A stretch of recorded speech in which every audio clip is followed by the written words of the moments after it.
que si bien, o sea, como que está pensando la fotografía del cine, pues que también un poco muchas de esas cosas aplican a lo que sería pues la música, ¿no? Entonces, un poco en términos de montaje, o sea, Irreversible es una película que está hecha, o sea, que realmente es una película que está hecha en el montaje, ¿no? O sea, es decir, o sea, como que, o sea, bueno, cuenta la leyenda que, pues que un día estaban ahí sin hacer nada, y, o sea, Gaspar Noé y sus amigos, y entonces digo, no, pues vamos a hacer algo, no sé qué, así vamos a filmar, ¿no? Y pues como que grabaron como mucho de eso, pues como pues en un solo día, ¿no? Pero lo que es muy importante, o sea, es justamente cómo él empieza a partir de justamente del montaje, que también va a ser algo de pues, eso primera peli, pero que después va a retomar en sus posteriores trabajos, ¿no? Esta cuestión de hacer como bloques, ¿no? De espacio-tiempo, ¿no? Que sean como las secuencias y después lo conecta con otra, pero que no, o sea, que en medio hay eso que se llama elipsis, ¿no? Pero digamos que en Gaspar Noé siempre son como elipsis indeterminadas porque nunca sabemos cuánto tiempo pasó de una cosa a la otra, ¿no? O sea, un poco la peli que vimos la semana pasada, pues eso creo que está muy claro, que no,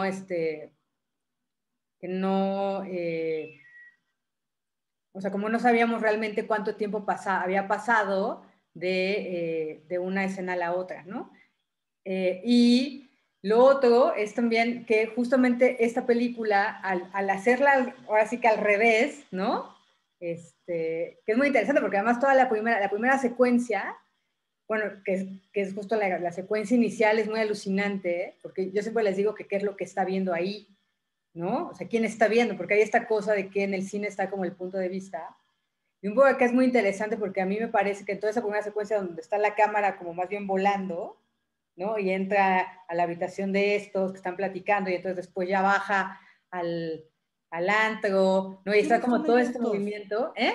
¿Quiénes son ellos dos? Los dos, el carnicero este que sale al principio Es de una película y que viola a anterior, su hija. es de otro trabajo, de un corto que él tiene, que se llama Solo contra, no, es que no sé si es Solo contra todos, está en Cinefilia, es otro de los, Carne se llama, La voy a buscar. está en Cinefilia, no sé por qué no puedo agregar gente. ¿Qué le pasa a esto? Mm. Maestra, y respecto a la otra película, puso, bueno, la de Bertov, del hombre de la cámara, la puso por la relación que tiene un poquito, la quise relacionar con el arte de los ruidos, ambas como un poquito futuristas, o sea, lo que quiso hacer Bertov, siento, fue como innovar la forma en la que hizo las películas, le quitó todo a lo que ya podría decirse estaban acostumbrados, aunque creo que en ese momento no había ni... No, al revés, es el origen, o sea, justo en un primer momento el cine es puro montaje, o sea, que es un poco lo que también en Gaspar Noé, digamos que rescatamos, pero bueno, un poco para terminar la idea, y ahorita regresamos a Berto, Claro. ¿no? Que justo esta primera escena, lo que está viendo es el tiempo es el que está viendo, o sea, lo que hace Gaspar Noé, que también que me parece muy genial, es que no es alguien, no es Dios que está viendo, no es un personaje, sino que toda la película es el tiempo, el que está viendo, pues el que está viendo pues lo que pasa, ¿no? Y otra vez, o sea, la película no tendría tanto efecto, o no sería tan buena si no estuviera construida a partir del montaje. O sea, si hubiera hecho una narrativa lineal, o sea, pues sería así como, pues, ¿no? Pero Sería una historia justo cualquiera, ¿no? lo que la hace muy impactante, porque digo, yo la vi en el cine, ¿no? Estaba muy chava así la escena, y era así. Y yo me acuerdo cuando llegas a la parte final, que es toda belleza, como dices, o sea, la música, todo esto, ella en el césped, que el final, obviamente que el final no es el final como en términos tradicionales, ¿no? Porque como decías, es el principio. Es el Eh, principio del final. y el cielo y y toda esta cosa así increíble, pero tú ya estás súper alterado, o sea, no bajas, o sea, como que estás en un estado así, como estás en shock, y entonces no, o sea, como que nunca puedes bajar, o sea, sales de la película, aunque está esa cosa increíble, o sea, sales todo trastornado, ¿no? Entonces creo que en ese sentido también es muy buena la primera secuencia, bueno, la segunda, cuando ya está en el antro, cuando este movimiento, es muy alucinante porque también es todo esta porque uno está, lo que hace ahí, que es muy interesante, es que es una subjetiva, que a él le gusta mucho. Lo voy a hacer después, habíamos dicho en Into the Void, ¿no? La subjetiva es que la cámara está viendo por ti. Entonces, como Sí, no, pues también por eso uno se marea, porque es como, pues no sabes qué está pasando y entonces estás así, pues es la noche, estás en el antro, está oscuro, te incluso metes está súper así, drogado. no, ajá, estás todo así, entonces es como si si el espectador, o sea, lo que hace es que la cámara lo que hace es un intercesor, se vuelve un intercesor para la sensación del personaje transmitirla al espectador.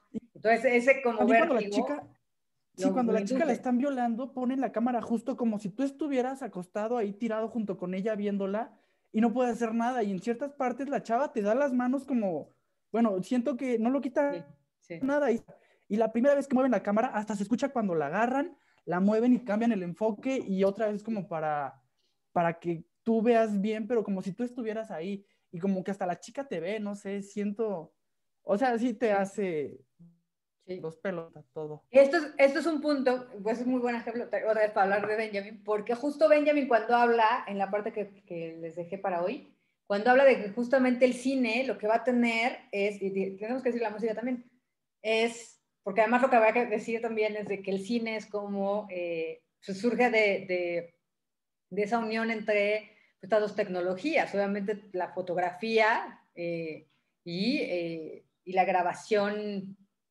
sonora, o sea, sin eso no hay cine, o sea, como estas dos tecnologías después van a hacer el cine, ¿no? Y un poco dice que la cualidad del cine es esta cualidad táctil, ¿no? Pero más que táctil, tendríamos que decir que es una cualidad áptica, ¿no? Y áptico quiere decir, habíamos comentado ya, inmersivo, pero es inmersivo también por la música, o sea, por el papel del sonido, de la música, ¿no? Obviamente de la cámara, o sea, en autores como Gaspar Noé, pues que te hacen como ser parte, parece que estás ahí metido, pero no nada más por lo que estás viendo, por dónde está situada la cámara, sino también por lo que estás oyendo, porque te pone el sonido también de una manera que te hace ser parte, ¿no? Ajá, ok. ¿Alguien más? ¿Elizabeth? Pues quería comentar un poco de la otra película, ¿Ah? de El triunfo de la voluntad, pero yo creo que nos podemos esperar a eso. Ok, bueno. Entonces, si Paulo ya está listo, eh, vamos a darle la palabra. Ay, déjame te pongo para compartir. Sí, por favor. Listo, listo. A ver.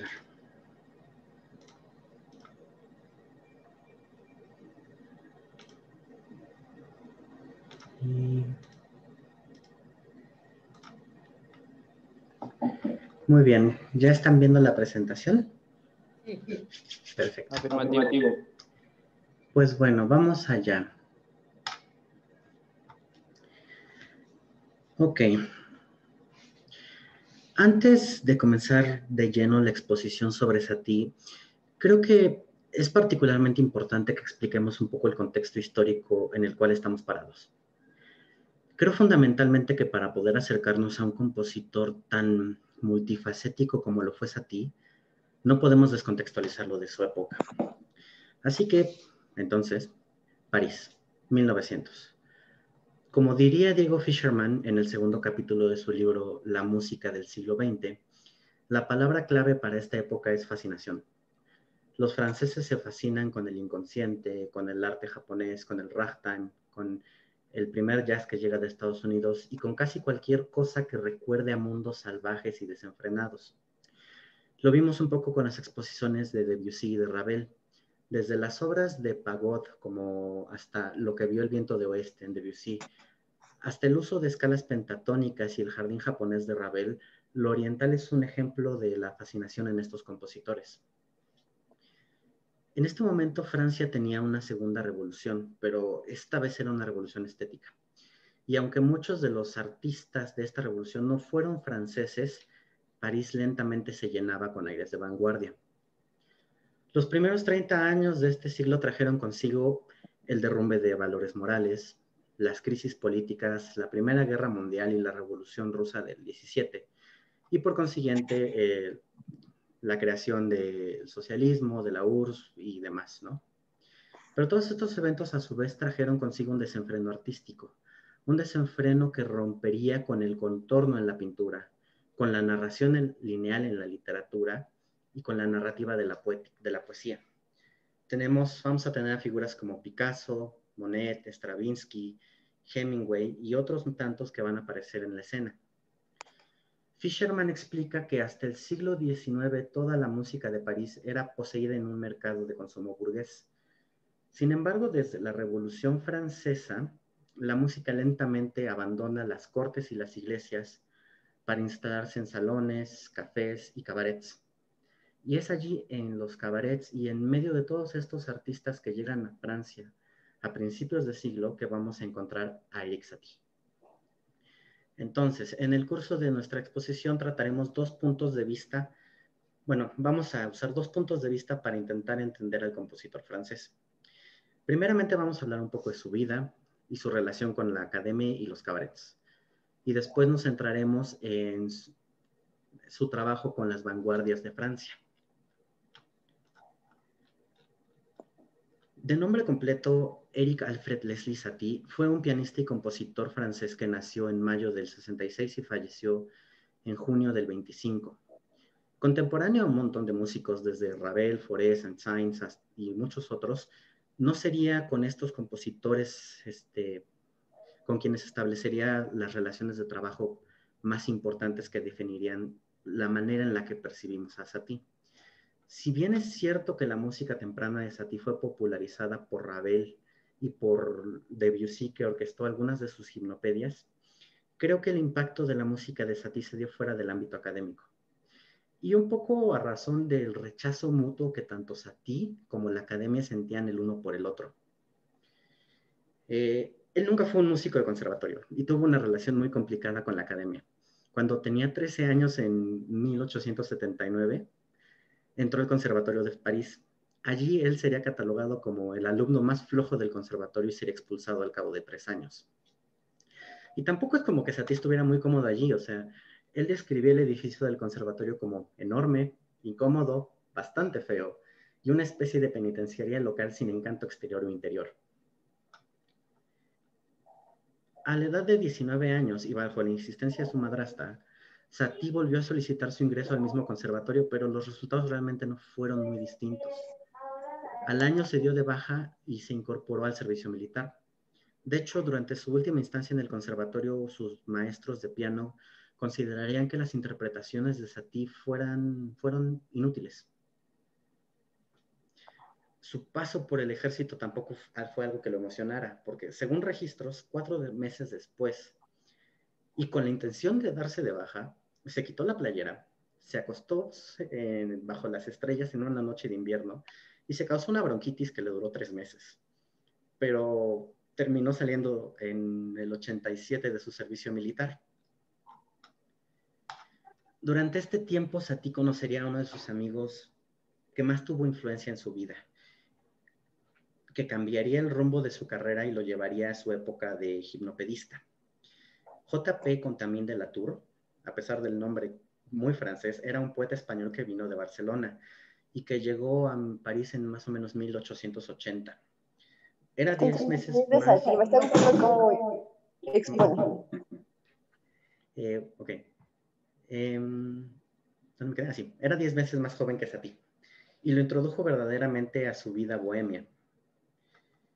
Satie se volcó en este momento de lleno a los cafés y cabarets, donde conoció pintores, músicos y particularmente llegó al Gato Negro de Rodolphe Salis, que era un cabaret artístico que existió desde el 81 hasta el 97. Este establecimiento, que tenía en la entrada de su puerta una señal que decía, detente, sé moderno, fue el hogar artístico de Satie hasta el momento de su clausura en el 97. Durante su tiempo aquí, Satie publicaría sus 3 gimnopedias, y estas serían una parte importante que caracterizarían toda su obra temprana. Ahora, las colecciones de 3 piezas como las gimnopedias, las nocien y las ojivas, son piezas donde Satie toma una idea musical y la observa de una manera breve, desde diferentes direcciones. Es la misma idea observada en 3 diferentes formas, donde varían las notas de la melodía, pero no la forma en general.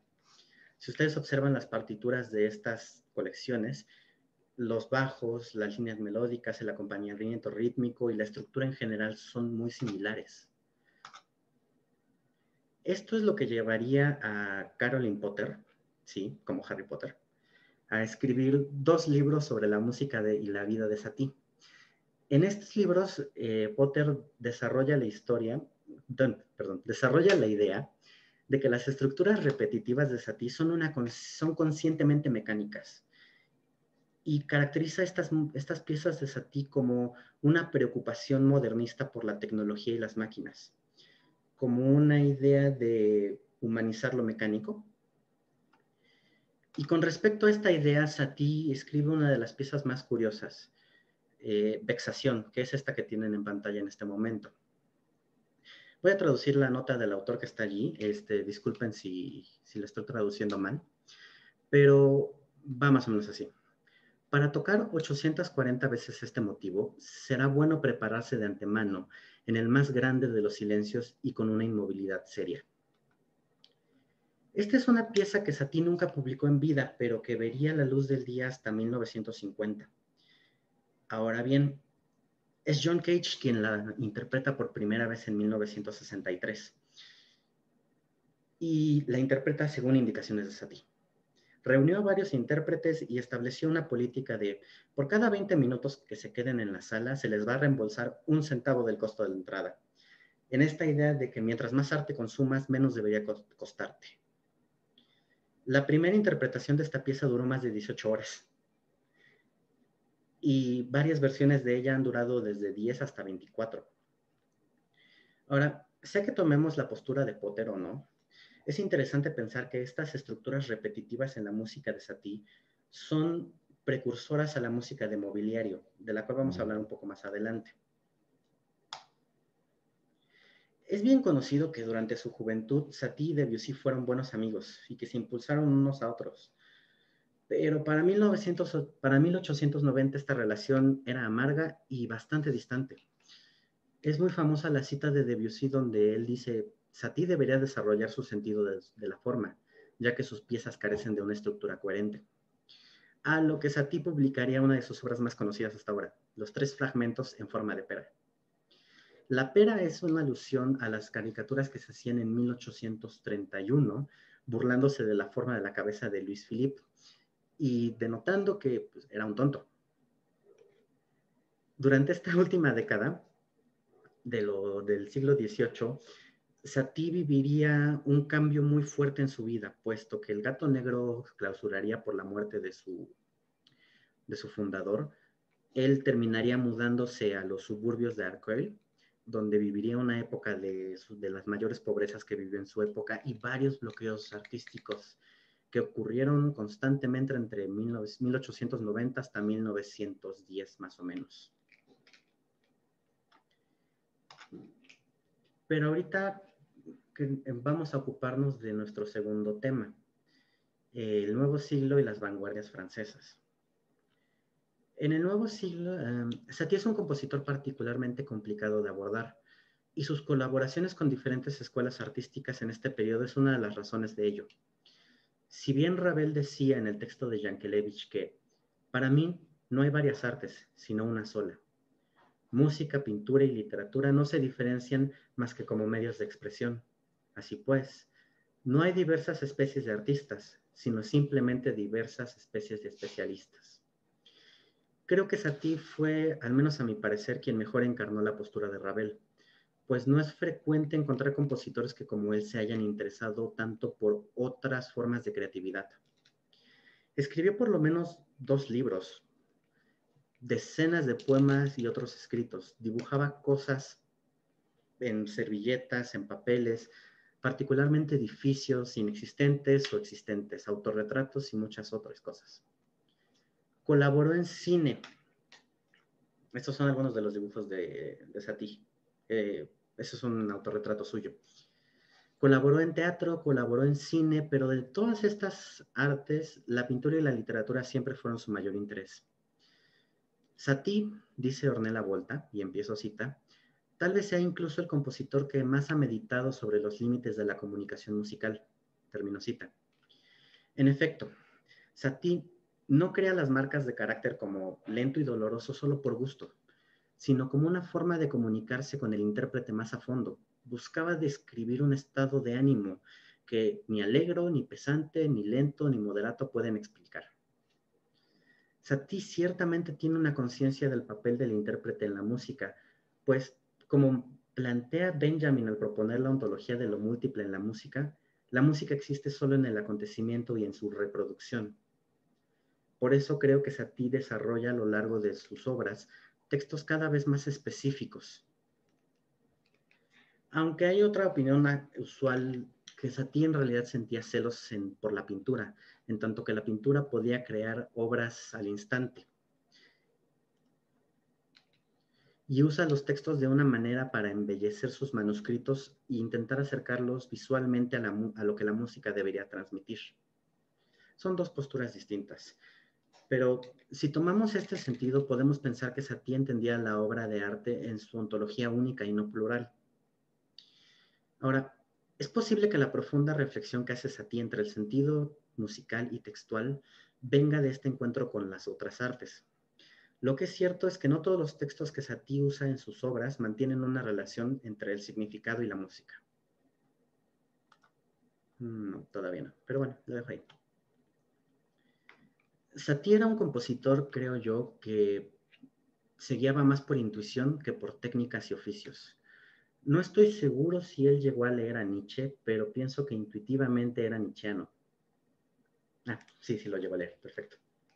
Bueno, en este sentido, su preocupación por la poética, por los límites de la comunicación musical, por acercarse a la interpretación a través de estados de ánimo en sus indicaciones, o por las anotaciones poéticas en sus partituras, pueden ser pensadas como una respuesta a la separación entre poesía y música que surgen de la muerte de la tragedia. En este sentido, pareciese que la música de Satie hubiese sido resultado de la crítica que hace Nietzsche al pensamiento optimista de Occidente y a la música, como dijo la profesora en su artículo, pesada, académica y culpable que emana del optimismo. Ciertamente, Nietzsche, y estoy citando aquí el artículo de El Eterno Retorno, Nietzsche es el filósofo que comprende y expresa que hay un punto intermedio entre arrojarse al mar y quedarse sentado. Ese punto es el baile. Y tal vez por esta reflexión es por lo que las obras más importantes de los últimos años de Satie son ballets. Es a partir de 1911 donde la suerte de Satie comienza a cambiar, y no es por la enorme popularidad que había ganado gracias a que recibió su música una exposición por parte de Ravel, sino por su encuentro con Jacques Cousteau y el ballet ruso de Sergei, no puedo pronunciar ese apellido, Diaghilev, no estoy seguro. Pero bueno, en esta época, Satie publica 3 grandes músicas para vals.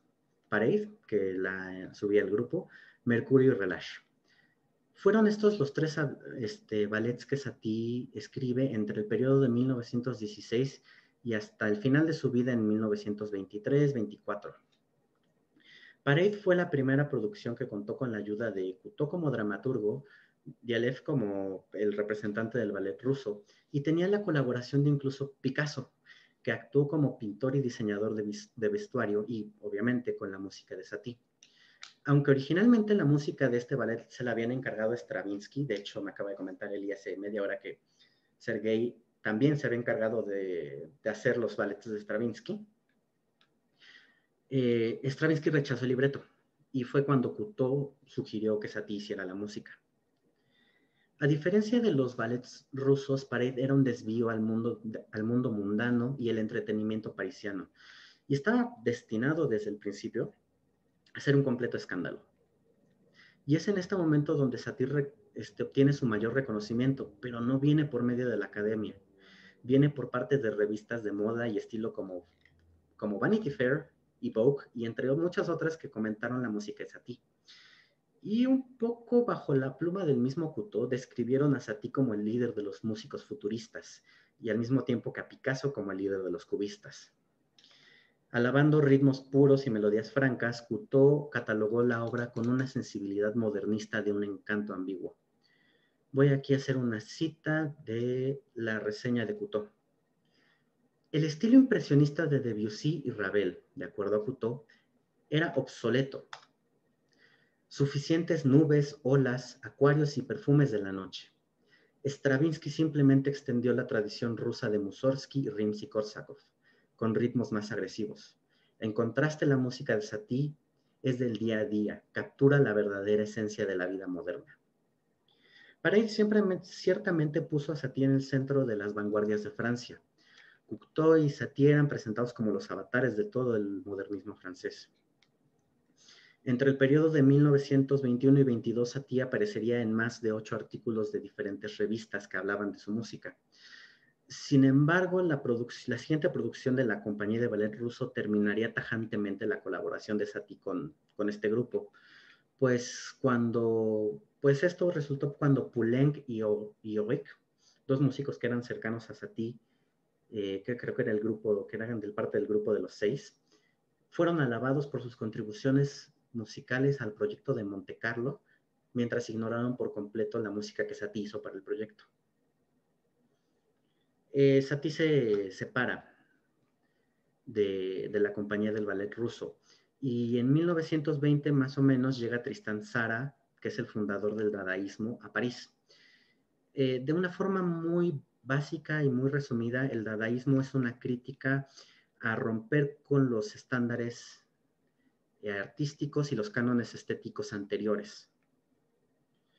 Cuando Tristan Tzara llega a París, identifica a Satie como uno de los representantes del arte moderno, y esto lo lleva a incluirlo en el último proyecto que Satie hace en su vida, el ballet de Relâche. Este ballet tenía 2 actos y 2 películas cortas filmadas por René Clair como entreactos. El primero de ellos lo publicó la profesora en el grupo, y este primer fragmento de 2 minutos más o menos es proyectado al final de la obertura. Consta de una secuencia muda en blanco y negro con música de Satie donde él y Claire están saltando junto a un cañón. El segundo fragmento es el que se titula de forma específica entreacto. Tenía una duración aproximadamente de 18 minutos y contaba con la primera pieza de música que se escribe cuadro a cuadro respecto al filme. Desgraciadamente no encontré una versión de esta peli que tuviera la música original, pero algo que es cierto es que esta obra terminaría por cimentar o por destruir, depende de la manera en la que lo quieran ver, la reputación de Satie como un músico vanguardista. Si bien el público juzgó Relâche de la manera más dura que cualquier otra obra de Satie hasta este punto, hubo críticos que dijeron incluso: Relâche es la cosa más estúpida y aburrida del mundo. Adiós Relâche y adiós Satie.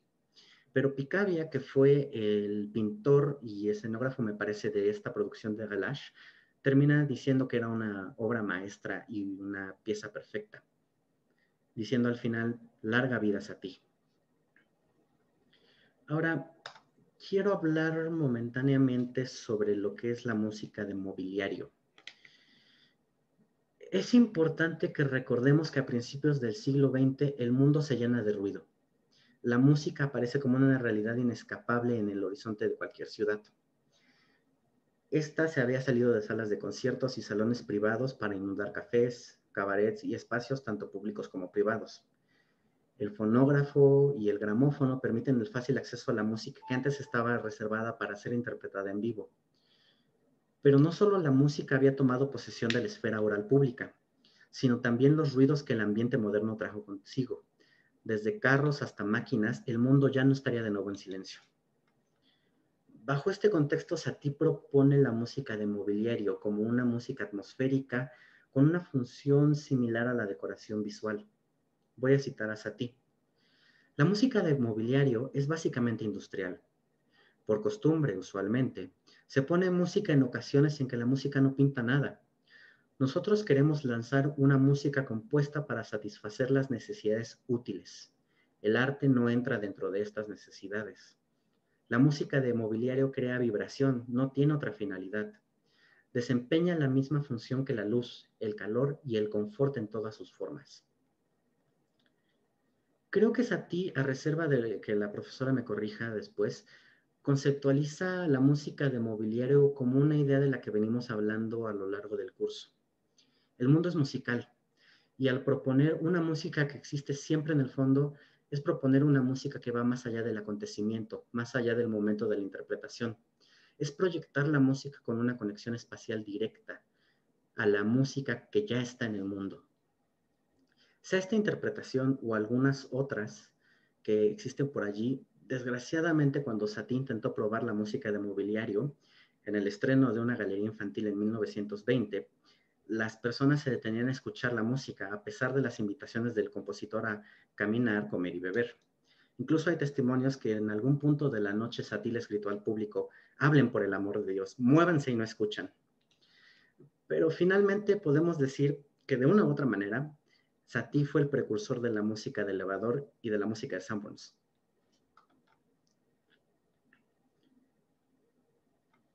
Tal vez, al final, la mejor manera de describir a Satie es como un excéntrico. Tal vez la mejor manera sería intentar no describirlo. Satie es el tipo de persona de la cual puedes decir: dime a qué fuente te acercas y te dirán quién era. Hay fuentes que lo catalogan como impresionista, otras como minimalista. Hay aquellas que lo consideran cubista, dadaísta, futurista o simbolista. Sin embargo, Satie es un compositor que reivindicó con firmeza la independencia de su estética. En efecto, y cito: no existe la escuela de Satie. El satismo no puede existir. Me mostraría hostil a él. En el arte no se precisan esclavitudes. Siempre me he esforzado por confundir a los seguidores, por la forma y por el fondo en cada nueva obra. Es el único medio de que un artista no se haga escuela, es decir, de que no se convierta en un pedante. De la misma manera en que Satie no permitió que nadie entrara a su habitación en Arcueil hasta su muerte, Satie elude a cualquiera de estas corrientes como un pez en el agua, que vuelve siempre a su universo propio, un universo que a mi gusto construye con su música. Y para acabar esta presentación, los dejaré con un vals que a todas luces académicas no representa partes importantes de su obra. No es el Satie de las gimnopedias, tampoco es el Satie de los ballets, el Satie humorístico o el Satie místico. Es una pieza que escribió un poco para poder ganar dinero y salir de una mala racha que tuvo en 1900.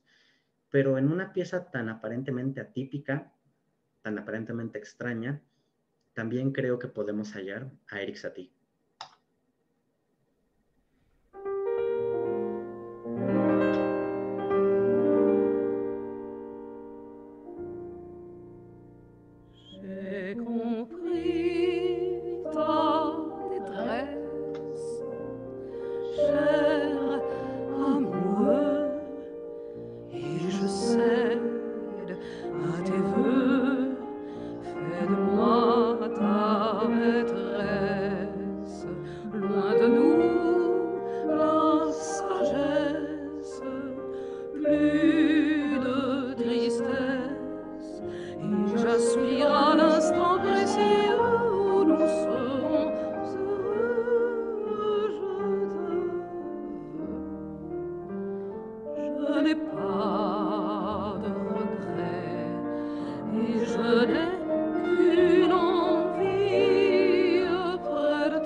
Nous échangerons nos deux âmes.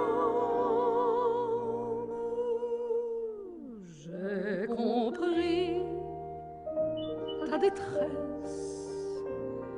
Cher amoureux, et je cède à tes voeux. Fais de moi ta maîtresse. Loin de nous la sagesse, plus de tristesse, et j'aspire à l'instant précieux où nous serons heureux. Je te veux.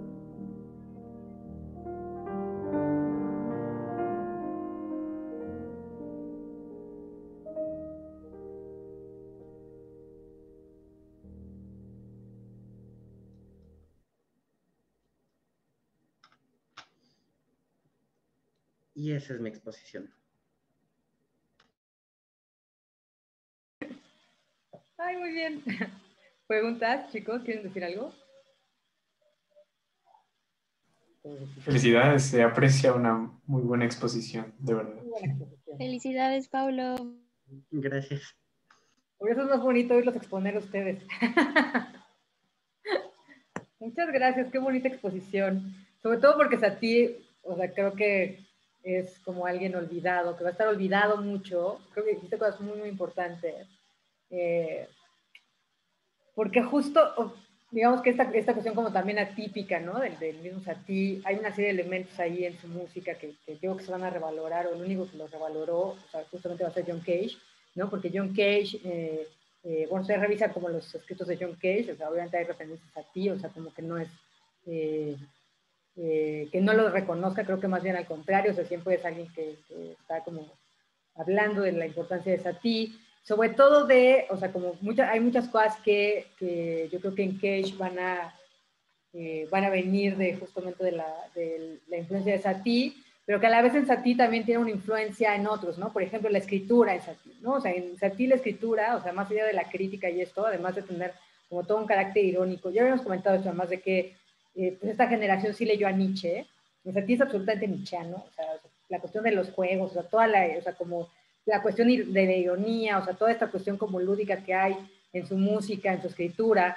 la forma en la que escribe, que es una forma en la cual, como ustedes se habrán dado cuenta, pues es muy musical, o sea, esta cuestión de poner los puntitos, que es como poner silencios, ¿no? Que estén los fragmentos, que no estén, bueno, que los párrafos no estén seguidos, o las no estén seguidas, que es una forma de escritura que obviamente está muy inspirada también en Mallarmé, por ejemplo, en el poema este de la tirada de dados, ¿no? Una tirada de dados no va a abolir el azar, ¿no? Y también es algo que después Cage va a retomar. Si ustedes revisan, por ejemplo, un libro como Silencio, está escrito de la misma manera. O sea, hay un estilo ahí que lo que hace es acercar la escritura, la escritura a la escritura musical también. O sea, un poco también tratar de meter estos elementos musicales. Lo otro que es muy importante, obviamente es este carácter como, diríamos, como que Pablo lo señaló, pues bueno, el interés también por la pintura que había, o sea, esta cuestión de que él es el primero que justamente empieza a trabajar directamente, como Pablo también lo señaló, directamente haciendo música para cine. O sea, realmente ese trabajo que hace con René Clair, o sea, como que es así como conscientemente de hacer, o sea, porque digo, si bien todas las películas siempre eran acompañadas de música, o sea, no es lo mismo que ella hace una música hecha específicamente pues para la película, ¿no? O sea, como que ahí, o sea, va a ser como siempre como súper innovador. El otro que es súper innovador es justamente en esta cuestión que también Paulo habló, que es justamente entender, tratar de pensar cómo sería una música apropiándose los adelantos tecnológicos, ¿no? Y de ahí como toda la idea de la música de mobiliario, que obviamente está muy ligada a lo de Benjamin, aunque no de eso, pero un poco sí, y que tiene que ver también con una cosa que a mí me parece que si alguien está cercano a ti, es justamente el dadaísmo, por muchas cosas, o sea, justo por un lado, por esta crítica a los lenguajes como institucionalizados, a las academias, ¿no? Que digamos que es muy claro. Por otro lado, este gesto también, que es este gesto irónico destructor que va a tener también el dadaísmo y que está también en la música de Satie, pero quizás la cosa, digamos que el punto de unión más importante, y que ya no nada más es un gesto moderno, sino justamente sí es un gesto que sí tiene que ver con las vanguardias. O sea, sabemos que la primera vanguardia obviamente es el dadaísmo, después va a ser el futurismo, o sea, son más o menos contemporáneos, ya después va a venir el surrealismo, ¿no? Pero justamente lo primero que está buscando el dadaísmo, y que ahí, o sea, creo que está muy en consonancia con Satie, es esta no separación, y que bueno, y que después también va a ser algo que va a estar en el pensamiento de John Cage, esta no separación entre arte y vida. O sea, que haya una continuidad entre el arte y la vida. Es decir, algo que ya está también en Nietzsche, es esta cuestión de la existencia estética, pero justamente a partir de introducir el arte en la vida cotidiana. Esta recuperación de la vida cotidiana a través de justamente tener estos elementos estéticos. O sea, cuando Satie está pensando en la música de mobiliario, es justamente eso. O sea, como que tengamos también un poco en esta línea que habíamos visto con Valéry, ¿no? O sea, que pues tengamos una experiencia estética, o sea, que todo el tiempo podamos tener experiencias estéticas. Ese es un poco el asunto, ¿no? Pero donde además, ya no esté, también por eso digo que aquí es muy importante para John Cage, pero además es una crítica, si se dan cuenta, chicos. Aquí hay una crítica que también está, digamos que es una crítica que también va a estar en Debussy, pero que de una manera radical está en Satie, que es la crítica a el intérprete, la crítica al autor, la crítica a el artista. Son los primeros que van a decir, no, lo que importa es la obra. Un poco lo que estábamos diciendo la sesión pasada con la reproductibilidad técnica también. O sea, a las vanguardias lo que les va a interesar, justamente porque se dan cuenta de que el arte se ha vuelto mercancía, es más bien, ¿no?, la experiencia de las obras y no tanto la objetualidad o la materialidad de las obras. ¿Sí? En ese sentido, vamos a hablar después más, por eso John Cage después va a hablar más de esta crítica del arte como objeto y va a ponderar más bien el arte como proceso, ¿no? En términos del hecho del agua, pero acá es un poco eso. Lo que importa es la experiencia del arte y no la obra, y en ese sentido, pues también hay una crítica por eso al autor, ¿no? A esto que dijo ahorita muy bien Paulo, que tiene que ver, o sea, la música de mobiliario va a tener que ver mucho con esta idea de Benjamin de modificar la percepción. O sea, esto de ya no estar en una percepción atenta, ¿no? Donde, que dice, es aurática también, y es como esta cosa también como que tiene que ver más con, pues, con un arte que, o sea, esto de la recepción visual, ¿no? O sea, tiene que ver más con una forma de recepción visual, donde pues eso, nos ponemos a ver la pintura y estamos ahí absortos y no sé qué. Y un poco lo que estaría planteando también la música de mobiliario es una modificación de la percepción a tener esta percepción distraída. Es decir, que ya no está, o sea, esta modificación también de la escucha, porque al final también va a tener que ver más con una experiencia táctil, o como decíamos hace rato, áptica, que con esta, y eso también tiene que ver con que ya no hay un punto o un centro al cual atender, sino que justamente la música está en el ambiente. Esto, como bien lo señalaba Paulo, y un poco lo dijimos la sesión pasada, digamos que no se va a entender la idea de Satie, que es justo una idea que yo creo que los que lo han entendido se van a reír. Yo creo que alguien que entendió eso de una manera también muy irónica es Gorillaz. A partir de justamente eso, ¿no? Así como ya romper con esta idea del autor, y obviamente en la época de Satie era como justo esta crítica al virtuoso y, no, o sea, no importa la música, sino ir a ver a fulano, que ya era como ver al rockstar. Y un poco lo que hace Gorillaz, lo que hacía Gorillaz hace unos años era un poco eso, o sea, como la gente cuando iba a los conciertos de Gorillaz, pues se sacaba mucho de onda porque pensaba que iban a salir, ellos iban a tocar, y pues no, o sea, como justo Gorillaz no es nadie, o sea, como son estas, ¿no? Son estos avatares, porque lo que importa otra vez, ahí hay un gesto que habría que leer en este mismo sentido, que es pues, la música, ¿no? Más que el autor o el intérprete o lo que sea, ¿no? Pero decíamos, esto se va a malentender porque justamente, como bien señalaba Paulo, después va a ser toda la industria del musac, que el musac es justamente esta música para elevadores, para aeropuertos, que ahí también hay un gesto muy bonito porque alguien como Brian Eno, que no sé si topan a Brian Eno, pero Brian Eno, que es, digamos, el más importante productor de música contemporáneo, o sea, que ha producido a King Crimson, a Bowie y a todo el mundo, él justamente tiene una serie que es Música para Aeropuerto y que sería como retomar también pues la idea es a ti un poquito, ¿no? De esta música que no solo tiene que ver con esta ya no separación entre el arte y la vida, sino también con esta crítica al autor, con esta crítica a la obra y con esta crítica ¿no? Al intérprete, en términos auráticos, o sea, un poco, digamos que para decir en términos benjaminianos, lo que está adelantando es esta crítica a lo que se va a convertir el arte aurático, ¿no? ¿Sí? ¿Me siguieron o no? Ok, ¿quieren decir algo? Grillos. ¿Nada?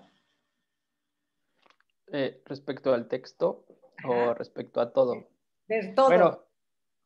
respecto, bueno, ok, no sé si puedo empezar yo, no alcé mi manita, solo abrí mi micrófono. Echen todo porque hoy es la última clase del semestre. ¿No? Así. Ok, bueno, respecto al texto, bueno, también ya lo habíamos, bueno, usted lo comentó la vez pasada, y hay algo que me gustó dentro del capítulo 3, donde habla de la autenticidad, ¿no? Y pues dice que el comercio del arte precisamente funda esas diferenciaciones, ¿no? Porque la autenticidad no es reproductible y que no es lo mismo, pues, que tú veas, pone el ejemplo de la Mona Lisa, ¿no? Tú veas a la Mona Lisa, pues, en una pintura, a que ya la veas que estés en Italia, ¿no? Y digas, órale, sí está viendo para todos lados y trates pues, de entender la pintura, ¿no? De lo que está atrás de todo eso. Y bueno, me gusta también que describe la reproducción técnica, ¿no? Que todas las características, los detalles, realmente por qué es original, por qué esa autenticidad, ¿no? Esa unicidad que le llaman, y que pues que la reproducción manual, pues que nada más es una vil foto, ¿no? Bueno, yo lo entendí así. Más o menos, no tanto así. O sea, un poco lo que está pensando Benjamin, ya lo habíamos dicho, ¿no? Hay artes auráticas, ¿no? Ok. Que son pues, la pintura, la arquitectura, la escultura, que en esas siempre va a haber uno, o sea, también lo que nos recuerda, porque un poco, es un texto muy interesante, porque entre otras muchas cosas que hace, es una primera filosofía de la historia del arte. Es decir, poner en cuestión la manera en que tradicionalmente se ha construido la historia del arte. O sea, normalmente la historia del arte que está construida a la manera hegeliana nos dicen, el arte empezó en Grecia, ¿no? Y ya de ahí se siguen, ¿no? Y porque la gente ya no tenía que hacer y entonces, bueno, salió el arte y la filosofía al mismo tiempo porque no tenían que hacer, ¿no? Pero un poco lo que nos está recordando Benjamin es que todo arte, en un primer momento, y aquí es donde va a ser la distinción, dice, en un primer momento todo el arte es reproducible. Es decir, ¿cómo te formas en un arte? O sea, había una cosa en el Renacimiento, que es cuando surge el arte, como lo conocemos, que es con lo que empezamos el semestre además, ¿no? Que eran los talleres de los maestros. O sea, el taller hemos comentado, el taller de Leonardo, ¿no? El taller de Rafael, el taller de Miguel Ángel, ¿qué era eso? Pues lugares donde ellos, pues eso, formaban a otros, ¿no? Siempre lo cuento, ¿no? Que una vez encontraron una Mona Lisa, hace unos años encontraron una Mona Lisa en el Prado, creo, pero no se habían dado cuenta, estaba ahí en las bodegas, entonces la sacaron y entonces limpiaron el cuadro porque tenía una cosa negra ahí alrededor que no se veía y entonces ya cuando lo limpian se dan cuenta que es una Mona Lisa del taller de Leonardo. ¿Por qué? Eso no es una copia. Es una forma en la que eso era muy normal en la época. O sea, tú le decías tenías tu discípulo y el discípulo cómo se formaba, pues haciendo lo que hacía el maestro, ¿no? Como ustedes que tienen que tocar lo que ya otros hicieron, ¿no? O tocar como alguien, ¿no? Y pues un poco pues, le encargaban miles, pongamos así que el mercado era mucho ya también, y entonces le encargaban miles de monedas a Leonardo. Obviamente Leonardo no las podía hacer todas. Entonces le decía, a ver, tú fulano, pues hazte una Mona Lisa. ¿Sí? Y eso era muy normal. Hasta acá, ¿no? Ya cuando el arte empieza a ser como todo lo que es ahora, pues ya digamos que eso ya se ve mal. Eso ya es como, pues ya, o sea, eso es una copia. Pero otra vez, eso es una copia, es una reproducción, pero la reproductibilidad es otra cosa.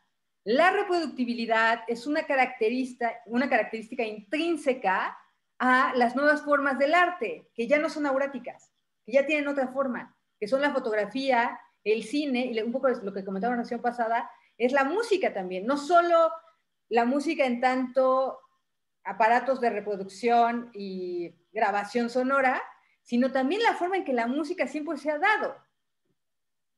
Porque otra vez, ¿dónde está el original de la música? Eso por un lado, que eso es lo de la ontología de lo múltiple.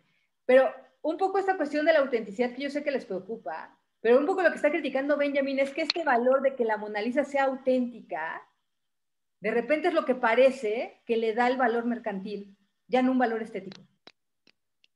Y eso es lo que está cuestionando. ¿Sí? Cómo el arte pierde su valor estético, es decir, como experiencia, ¿no? Y empieza a tener un valor mercantil. También por eso no es gratuito, o sea, no es gratuito que alguien como Duchamp, que Duchamp sale también ahí en Entre Acto. Es que antes sí estaba completa el corto, o sea, de hecho está, o sea, como que hay una versión que está completa, yo no sé por qué ahora lo bajaron en internet, pero, o sea, son estos gestos que empieza a tener el dadaísmo también. A ver, no queremos, o sea, esto que hace Duchamp, de, bueno, entre otras, ponerle bigotes a la Mona Lisa, el urinario, ¿no? Fuente. Es ese gesto, que son gestos muy similares a los gestos musicales de Satie. O sea, también, o sea, esta incorporación de formas, en Satie lo tenemos que ver así, o sea, esta incorporación de formas, digamos, de la música popular, ¿no? O sea, los mismos gestos que hay en las indicaciones de las partituras, ¿sí? O sea, como estos gestos que lo que hacen es, ¿no? Pues poner en cuestión como toda esta comprensión aurática del arte, ¿no? Que también está en la música. ¿Sí? Ok, entonces déjenme ver las miles de manos que están ahí. Ya bajaron como 1000 manos. Ok, bueno, no sé si nos vamos a quedar en ese texto o también, bueno, lo de Rousseau también. Rousseau lo estuvo muy chévere. Eso sí, ese texto me gustó muchísimo. Ay, Entonces qué no bueno. sé si lo comento Sí, o espero que... Ya que tienes la mano. Bueno, perdón, es que solo abrí mi micrófono otra vez. Realmente lo de Rousseau me llamó mucho la atención sobre la música futurista y hubo 3 cosas que me saltaron mucho. Que realmente el ruido, si es ruido o no existe o qué onda, ¿no? Porque yo puse como un mapa conceptual y lo asocié como es el arte de los ruidos. Después no es como tal ruido, es el sonido, ya cambia el nombre, como que acercarse hasta hacia ese Dios y pues de ahí sale todo, ¿no? La búsqueda del deseo, la disonancia, etcétera, etcétera, etcétera, y que todo te recuerda que es el ruido, ¿no? Y hay un fragmentito pequeño donde dice, todas las manifestaciones de nuestra vida van acompañadas por el ruido. El ruido es por tanto familiar a nuestro oído y tiene el poder remitirnos inmediatamente a la vida misma, ¿no? Y eso me recordó, pues no sé, lo que escuchas cuando tienes un accidente o cuando te dicen, ¿sabes qué? Sí pasaste, ¿no? Y tú ya das por perdida la materia y todo eso que está alrededor pues de ti, ¿no? Esos ruidos. Y me recordó a una canción de Rubén Blades, ¿no? Que dice, la vida te da sorpresas, sorpresa te da la vida, no sé, o sea, y como tal, pues no existe el ruido, ¿no? Se me quedó como muy acá, se metió tanto en mi ser que dije, a la bestia, como que sí me quedé 5 minutos ahí cavilando y dije, pues es que no es ruido, ¿no? Alguien nos dijo que es ruido.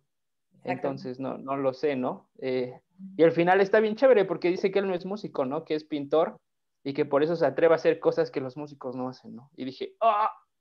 O sea, que no sé, está muy chévere esa lectura. Y ya, termino. Sí. Ahora, un rasgo común entre Russolo y Satie es que son inventores los dos, y bueno, John Cage también.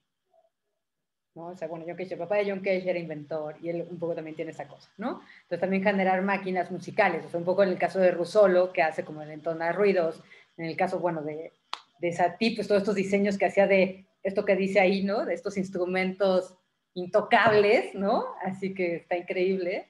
Y que, bueno, en Cage pues también es como toda esta búsqueda con diferentes instrumentos que no necesariamente son los instrumentos tradicionales. Eso es un poco ahí. Hay una ampliación de lo sonoro. O sea, ahorita lo dejamos ahí, voy a darle la palabra a los demás y ahorita lo expandimos un poquito más. Pero hay una ampliación de lo sonoro en Russolo, que no está antes. Y que bueno, es muy contemporáneo también de Satie, ¿no? O sea, decíamos, el dadaísmo y el futurismo son las primeras vanguardias, realmente. O sea, después ya vienen todos los demás, ¿no? Ok, Yareli. Buenas tardes. La mía es más una pregunta sobre lo que incluye entonces el aura el aura. Por ejemplo, es un momento especial temporal, pero además incluye entonces una experiencia. Sí. O sea, no nada más es el momento en que pasó, sino también la experiencia que te provoca. Sí. Ok, gracias. Que es lo que no se puede comprar, pero ahora pareciera que es más importante, otra vez, tener el Picasso que tener la experiencia del Picasso. Cuando se olvida, ese es el problema en Benjamin. El problema justamente es eso, que de repente eso se olvida. ¿No? Que vaya así las hordas de gente, van al Louvre a ver la Mona Lisa, ¿para qué la van a ver? No están ahí aventados, ahí amontonados ahí, que no, ahora sí que no nos dejan, no dejan ni ver porque además es un cuadro chiquito, ¿no? Que no dejan ni ver, o sea, ¿a qué van? Por eso lo de la fotografía es importante, ¿eh? Porque la fotografía un poco lo que Benjamin va a decir, que un poco lo dijimos la sesión pasada, es que nos va a enseñar a ver también. O sea, un poco la fotografía de arte, ¿no? Un poco es lo que habíamos dicho, ¿no? La fotografía de la Mona Lisa no quiere sustituir a la Mona Lisa, lo que hace es más bien prepararnos para tener una posible experiencia de la Mona Lisa, porque lo que hace es acercarnos, ¿no? La mirada y justamente enseñarnos un poco a ver, porque, o sea, no es lo mismo, también por eso es muy ridículo, perdón, lo tengo que decir, se va a quedar grabado, es muy ridículo que se tomen fotos a los cuadros, o con los cuadros, no tiene ningún sentido. O sea, eso lo único que prueba es justamente lo que estamos criticando acá, o sea, el día de hoy con lo de Benjamin, ¿no? No tiene ningún sentido. O sea, si quieren tener los cuadros, compren el catálogo, que ya sé que está caro, pero los catálogos están hechos justamente por gente especialista que lo que hace es tomar fragmentos, aspectos de los cuadros, que es a los que hay que atender. Y con estudios críticos que también nos ayudan a aprender a ver en la pintura, ¿no? Pero esto, por favor, no lo hagan, porque además de que se hace bola, bueno, ya digo que ya no vamos a volver al museo, pero además de que se hace bola, no dejan ver, ¿no? Porque otra vez lo que está diciendo el texto también es eso, la pintura no es un arte para las masas. Y masas en el texto tiene un doble sentido. Es decir, que no está hecho para una experiencia colectiva. O sea, no es negativo masa. O sea, hay un sentido negativo de masa y hay un sentido positivo de masa. Lo que está diciendo Benjamin es que las artes de nuestro tiempo, las artes de la sociedad de masa son el cine, la música, bueno, eso lo estoy metiendo yo, y la fotografía, ¿no? Justamente porque sí es para una experiencia colectiva. ¿Sí? Ok. Entonces está... Emma, luego Fernando y luego Isaac. Hola, buenas noches a todos. Hola. Ahorita que estuvieron hablando de las fotografías y de las pinturas, me recordó mucho a lo que dice cuando le preguntan a Dalí, oiga, señor, ¿cuál es la diferencia entre una pintura y una fotografía? Pues $1,000,000, dice. Y creo que va de la mano con esto, ¿no? Totalmente, que ya, pues el arte solamente se cataloga a partir de, ya no del valor estético, ¿no? Sino del valor que le dimos ya ahora como un objeto de, pues, de lucro y todo ese tipo de cosas, ¿no? Pero también retomando lo que dijo sobre la parte de Satie, que tenía estos otros oficios, o sea, no era músico, no se consideraba músico, sino que era inventor, era pintor, decía, bueno, él decía eso. Creo que eso le ayuda a uno a expandir como su forma de la perspectiva de las cosas, ¿no? Por eso estas personas son capaces de plasmar en otro arte cosas que no se ven en el arte per se, en especial, ¿no? O sea, si solo eres músico, no vas a poder ver lo que el pintor está viendo en su perspectiva, ¿no? Sin embargo, si te adentras un poco a este otro mundo, también vas a poder plasmar tu experiencia, ya sea en la música o en la pintura o en otro tipo de arte, ¿no? Eso se me hace súper interesante. Sí, sí. Y sobre todo eso, ¿no? Que en este momento es muy importante en términos de eso, ¿no? De esas contaminaciones figurativas, esos diálogos que hay entre diferentes artes. O sea, como que además es algo que buscan, ¿no? Los artistas. O sea, en el caso de Rusia, también por eso el cine va a ser lo que es en Rusia, o sea, como esto de Berto, o sea, tiene que ver mucho también con que está la vanguardia rusa ahí, antes del estalinismo, ¿no? Entonces hay como todo un rollo, que bueno, ahorita hablamos un poquito de eso. Gracias, Emma. Gracias, Tem. Fernando. Bueno, yo tengo unos comentarios, algunas dudas. Bueno, primero lo del futurismo. Bueno, con respecto a ti, yo lo relaciono al futurismo en este arte de los sonidos, en la música que él hace. O sea, yo siempre, bueno, y ahorita que Paulo hizo esta explicación, ¿no? De la forma de pera y que esto venía de las caricaturas, yo creo que Satie es como ver las caricaturas, más bien oír las caricaturas, ¿no? O sea, él creo que su música es una caricaturización de la vida moderna y lo hace no solamente por la burla o no, más bien no solamente por lo ridículo, o, sino también como por el humor que él tiene. O sea, que él es una persona con un sentido del humor muy, pues, muy, no sé, tiene mucho sentido del humor. Y bueno, eso es con respecto a ti. Pero bueno, tengo una pregunta con respecto al futurismo y el texto de Benjamin sobre la estética de la guerra, porque en el texto de Rousseau se hace como, bueno, eso no me gustó, bueno, no me agradó mucho cuando empieza a hablar de la guerra y dice que los sonidos de la guerra y como que eso puede ser arte. Pues no sé, no me agradó y cuando leí el texto de Benjamin, pues sí hace como una referencia, ¿no? Al futurismo y la relación con el fascismo, ¿no? Y pues sí, ¿no? O sea, yo hago la relación y digo, no, pues por ejemplo, las películas gringas, ¿no? Que todo es guerra y parece todo propaganda de ello. Y no sé, o sea, como que sí me sacó de onda eso, esa como estética, no sé cuál sea el fin o qué, no sé si realmente el futurismo está relacionado con el fascismo. Y sobre la estética de la guerra, o sea, si es algo que realmente, bueno, yo pregunto si es algo que surge ahí o viene desde antes, ¿no? Porque, o sea, la estetización de la guerra ha existido desde siempre, bueno, desde mi punto de vista, la verdad no lo sé. O sea, toda la vida, desde los griegos, en la Edad Media, o sea, siempre ha habido una estética en la guerra o no lo sé, o sea, siempre se ha hecho pintura sobre la guerra, siempre se ha hecho como una cierta apología de que es algo heroico morir en guerra o cosas así. Y pues, no sé, me queda esa duda. Ok, ahorita vamos a eso. Isaac y Elizabeth. Bueno, yo quería comentar primero de... Ay, no te oigo. Creo que ya. Quería comentar primero sobre... Bueno, primero felicidades a Pablo porque siempre se rifa con las presentaciones. Y lo que mencionabas sobre Satie, la música de elevador y de mobiliario. Mobiliario, que es diferente. A ver, una cosa es la música de mobiliario. Perdón, sí. Y otra cosa es el musac, que es la música del elevador. Ok, sí. Bueno, es que lo relacionaba porque yo siento que Satie, si viviera hoy en día, estaría muy feliz con la música lofi. Porque, bueno, alguna vez salió en algún comentario de la clase cuando estábamos hablando sobre arte mecánico y el otro arte, ¿no? Digamos. Pero yo creo que en este caso no es tan así porque a final de cuentas siento que la música lofi es una música que está muy al alcance en el sentido de que muchas personas pueden acceder a hacerla pues con una computadora, ¿no? Y tal, ¿no? Y realmente siento que la música lofi es como una expresión.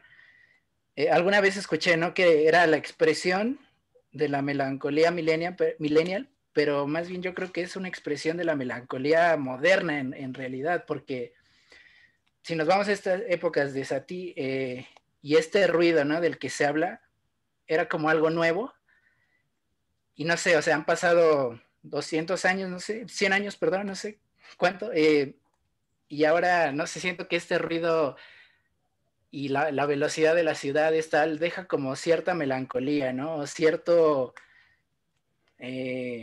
como estas ganas de mirar hacia adentro, de interiorizar, no sé, Y también lo relaciono mucho con esta parte que mencionaba pues del arte y la vida, ¿no? O sea, de que en la vida está el arte, ¿no? Como tal.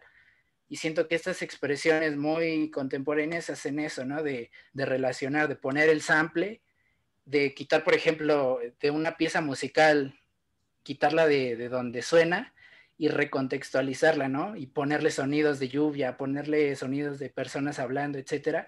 Siento que va muy de la mano y no sé, si lo relaciono mucho con Satie. Y bueno, también sobre el manifiesto futurista, creo que hay algo, bueno, a mí que como que no me gustó del todo, bueno, es que no sé cómo decirlo. Él empieza hablando sobre que antes no había ruido y que el único ruido era el de las cascadas y tal, ¿no? Pero no sé, siento que es como muy extremo decirlo así, porque pues a final de cuentas, antes, o sea, estas sociedades, digamos, las no modernas o como se les pueda llamar, pues vivían y convivían con ese ruido, ¿no? A final de cuentas, en sus expresiones artísticas de culturas, digamos, no modernas, está esa interacción con su ruido, ¿no? Entonces yo siento que a final de cuentas el futurismo o este futurismo que se habla en este manifiesto lo que hace es privilegiar ciertos ruidos que pertenecen a la modernidad, ¿no?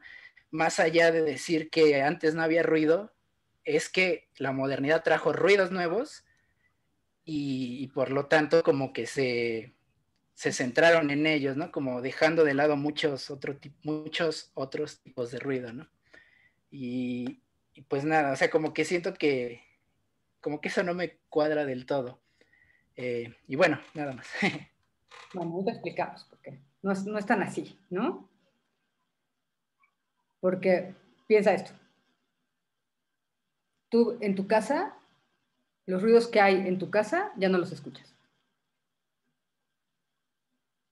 Tiene que venir alguien de fuera. Cuando alguien se queda en tu casa, te dice, se oye esto, esto y esto, que tú ya no escuchas. O sea, no sé, como si hay pajaritos, o si hay un perro, o si hay un vecino, o sea, son cosas que eso es la automatización también del escucha, que es, ya no lo escuchas, entonces ya no es ruido. Pero bueno, tiene igual. Eso cuando decimos, no lo vamos a escuchar, ahorita lo amplío. Cuando decimos que el mundo estaba en silencio es justamente por eso.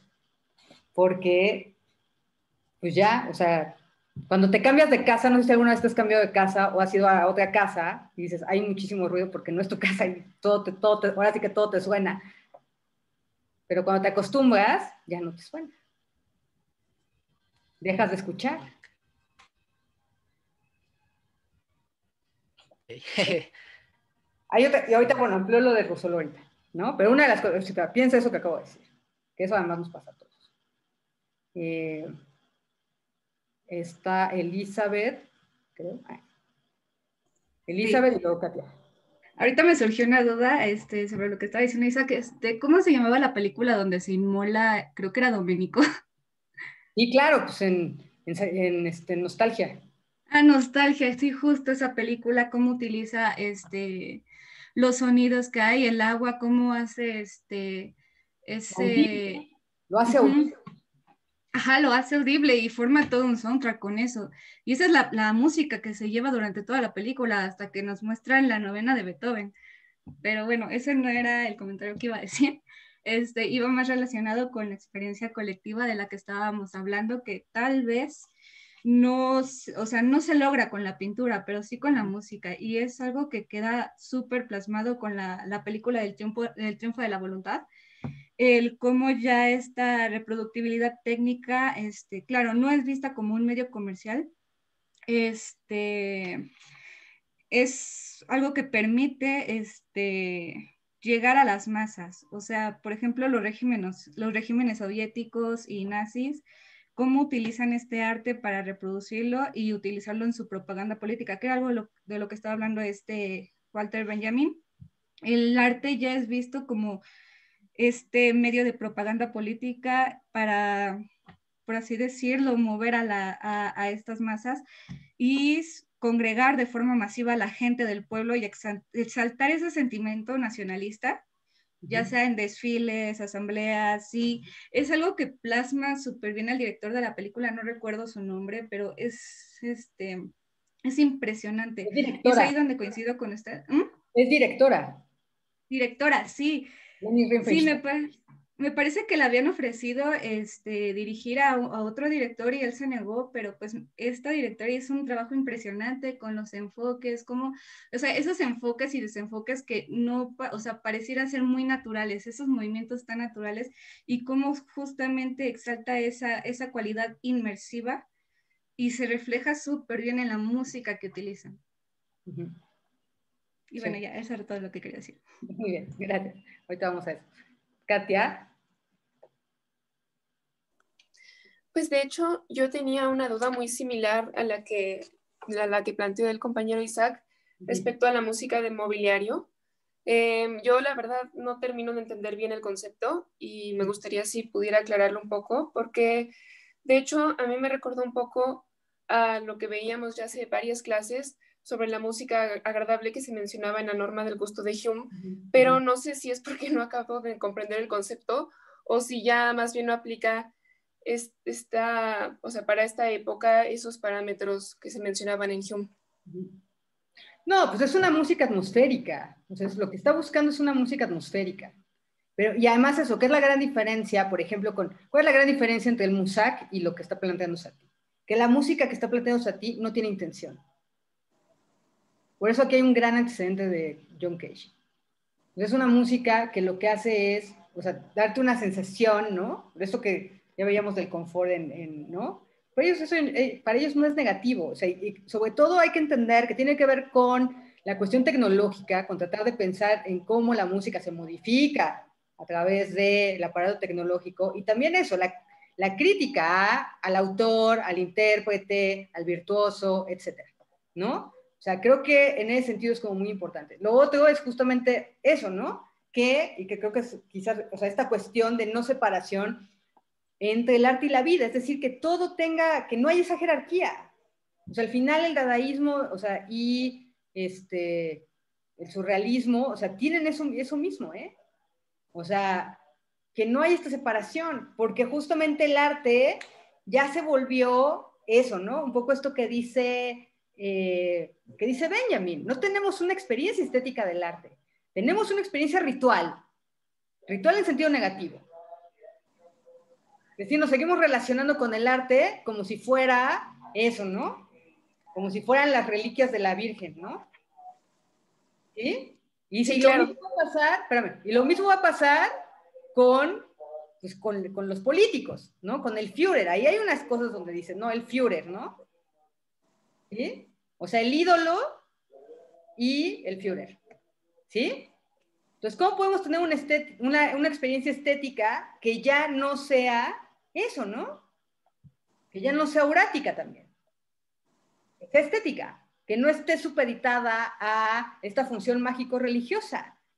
Por eso dice que igual lo que necesitamos es una politización del arte. Politización del arte en Benjamin, o esta función política del arte, no tiene que ver con lo panfletario, no tiene que ver con los partidos, no tiene que ver con los políticos, tiene que ver con que el arte esté al alcance de todos.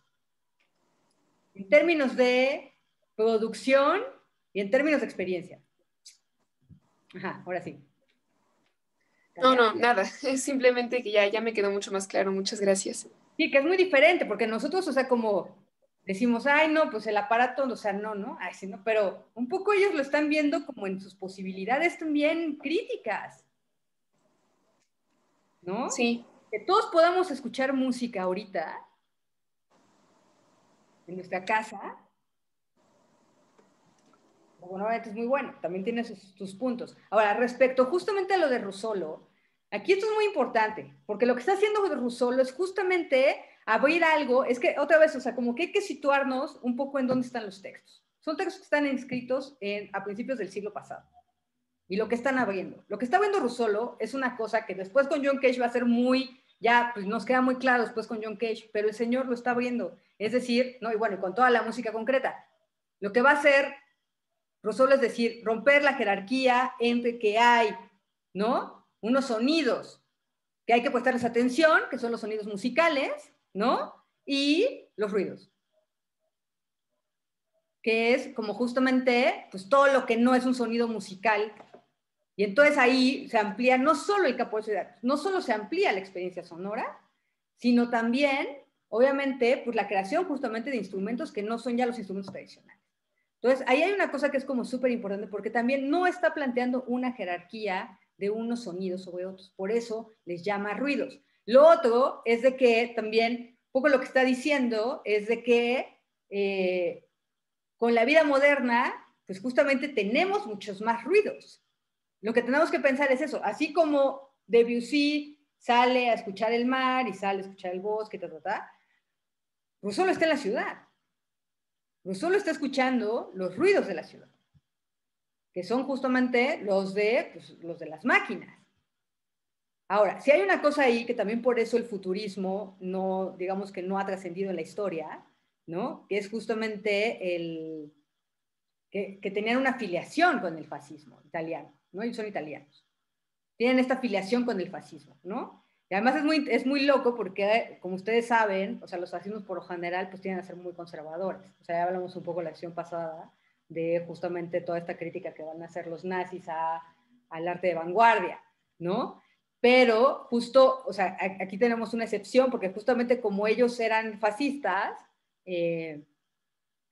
pues digamos que les dan chance, ¿no? En Italia, pero después de la guerra obviamente es una vanguardia sobre la cual hay muy pocas cosas escritas. Hay un libro maravilloso de mi maestro Jorge Juanes, que hace un estudio sobre el futurismo, pero hay muy pocas cosas, pero son los primeros que empiezan a plantear una serie de cosas que van a ser muy interesantes, que son justamente la velocidad, por ejemplo, o sea, toda la cuestión, esto de las máquinas, o sea, esta ampliación, ¿no? De los ruidos, o sea, lo que hace Russolo, que es como súper importante por esto que decíamos de que después es algo, esta categorización además de los diferentes ruidos, que después es algo que vamos a encontrar en Schaffer, ¿no? O que va a estar en John Cage, o que va a estar en el noise, o que va a estar en el punk, o sea, pues obviamente aquí está en el principio, ¿no?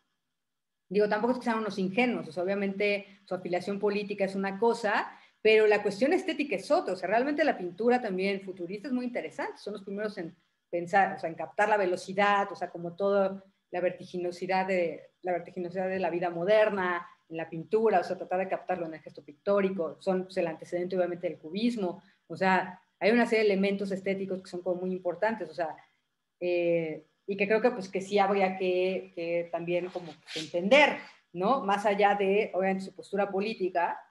Y lo de la guerra, pues obviamente, pues sí, ellos les interesaba particularmente, y toda esta cuestión de la estética de la guerra tiene que ver con que al final lo que quieren es renovar todo.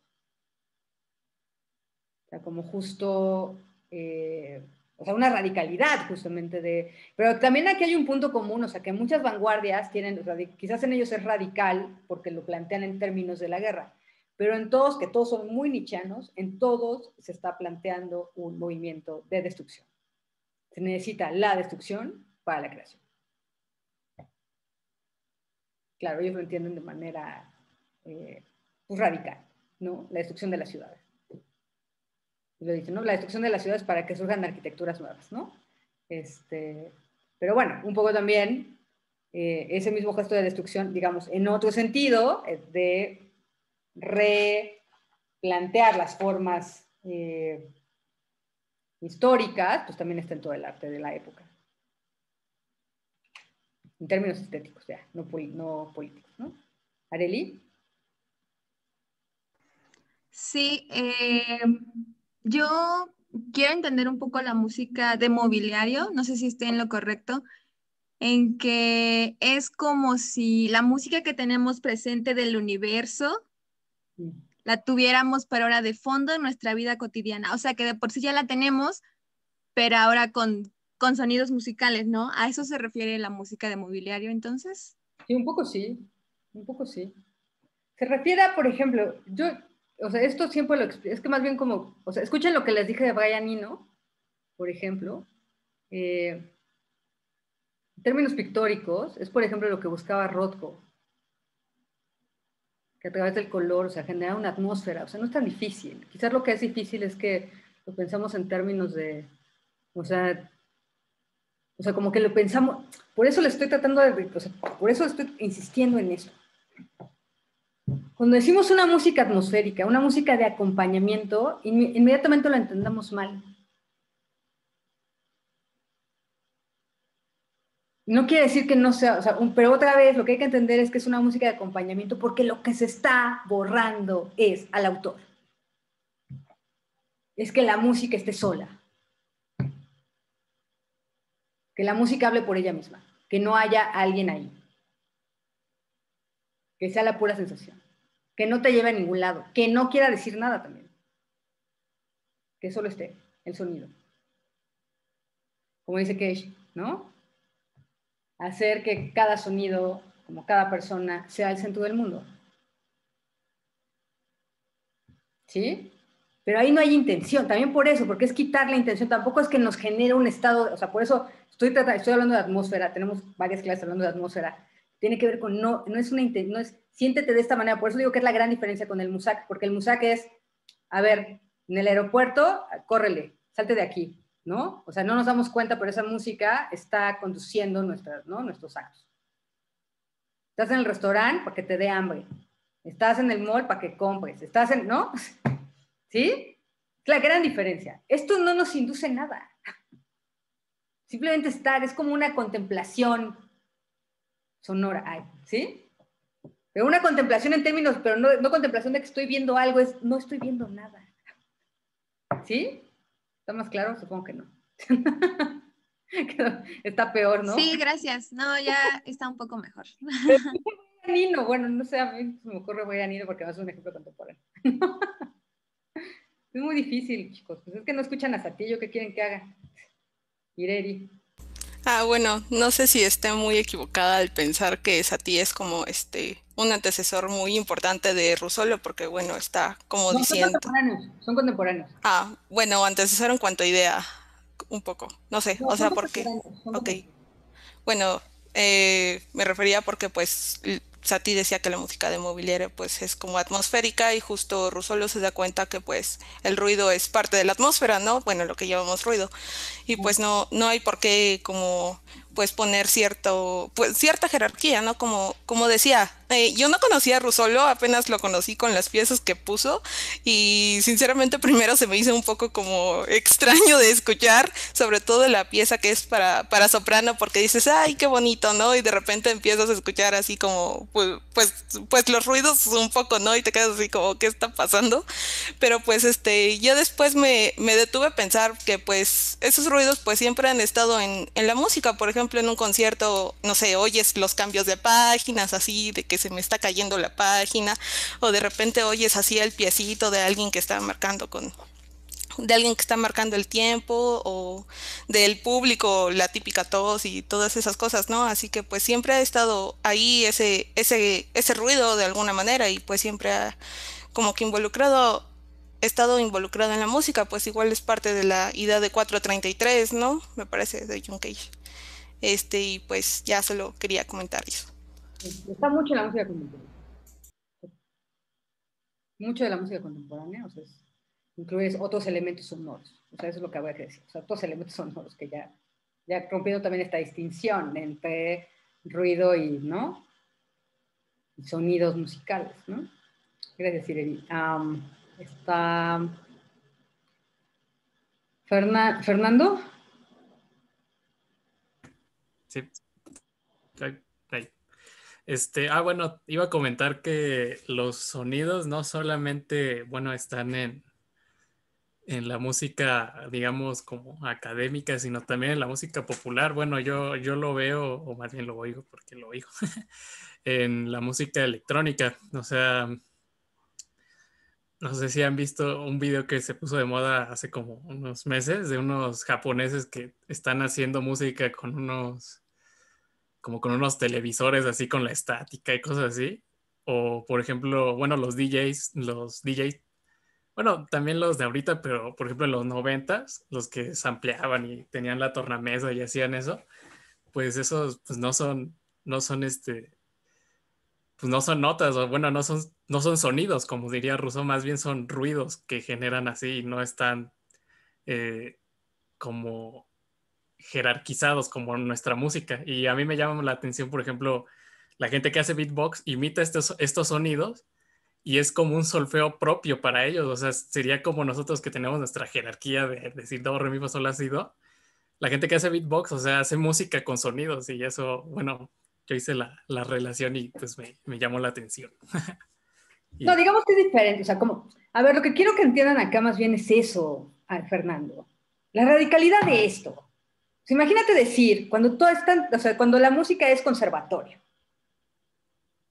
¿no? O sea, si con Stravinsky, con la consagración se rasgaron las vestiduras, ahora imagínate esto.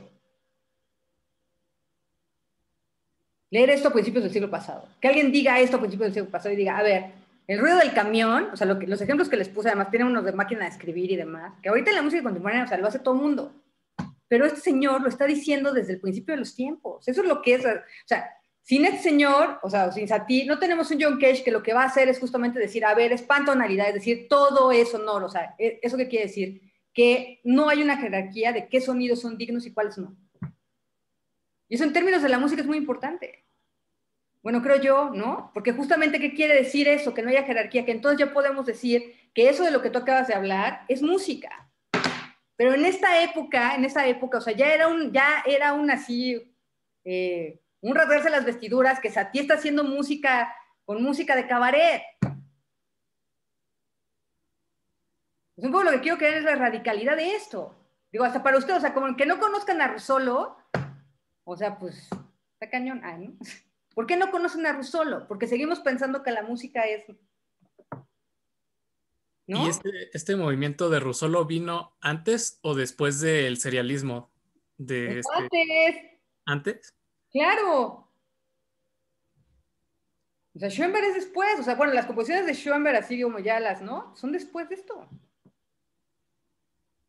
Digamos que fue lo que pudo haber inspirado a los serialistas, ¿no? Bueno, el serialismo integral. Me recordó también el serialismo integral. Es un poco lo que les estoy diciendo. A ver, aquí las dos primeras vanguardias son, ¿no? O sea, bueno, la primera es el impresionismo, ¿no? Después es Dada y el futurismo. Y de aquí viene el cubismo y viene todo lo demás. O sea, también la música rusa, o sea, como hay música rusa también futurista, que empiezan a meter también cañones, empiezan a meter como sonidos, que además un poco si vemos la película de Bertov, un poco es hacer eso, pero con las imágenes. Ya no hacer una narrativa, ¿no? También para que entendamos como la concepción estética. Ya no hacer una narrativa, ¿no? De, la historia de fulano, sino otra, la ciudad. ¿No? Y lo que pasa en la ciudad, ¿no? Así como eso, diferentes cortes, que serían como diferentes ruidos, ¿sí? O sea, pero en términos visuales, ¿no? Diferentes como tomas, aspectos, ¿no? De gente, de cosas, pero además el montaje así súper rápido, así como pues justamente para dar la idea de la vida moderna, o sea, que es también lo que les digo, o sea, esto mismo en términos sonoros, o sea, imagínense escuchar lo que les puse, que seguramente no lo escucharon y por eso me están preguntando lo que me están preguntando, ¿no?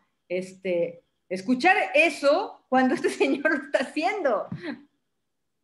O sea, es como ver a Bertov, o sea, yo no sé qué les pasó viendo a Bertov, pero yo digo, yo creo que la gente convulsionaba viendo a Bertov, porque realmente el montaje, que es muy rápido, es absolutamente así, yo creo que es inaprehensible para la percepción de la época.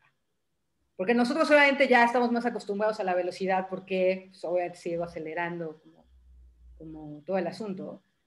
Pero en la época, o sea, yo creo que la gente convulsionaba. O sea, que no alcanzaban a captar todas las imágenes por la velocidad. Porque para eso también se necesita un entrenamiento. Y de ahí viene una politización, ¿no? O más bien una democratización. Vivimos ahora. Exactamente, pero además lo de Russolo también es muy importante porque aquí es también romper con la tonalidad. Hay que decirlo. Aquí ya no hay tonalidad. En el entonarridos, ¿dónde está la tonalidad? No hay. Estas son las preguntas que hay que hacer. O sea, cuando les pongo eso, es lo que se tienen que preguntar. Aquí, ¿dónde está la melodía? ¿Dónde está la armonía? ¿Dónde está, no, la tonalidad?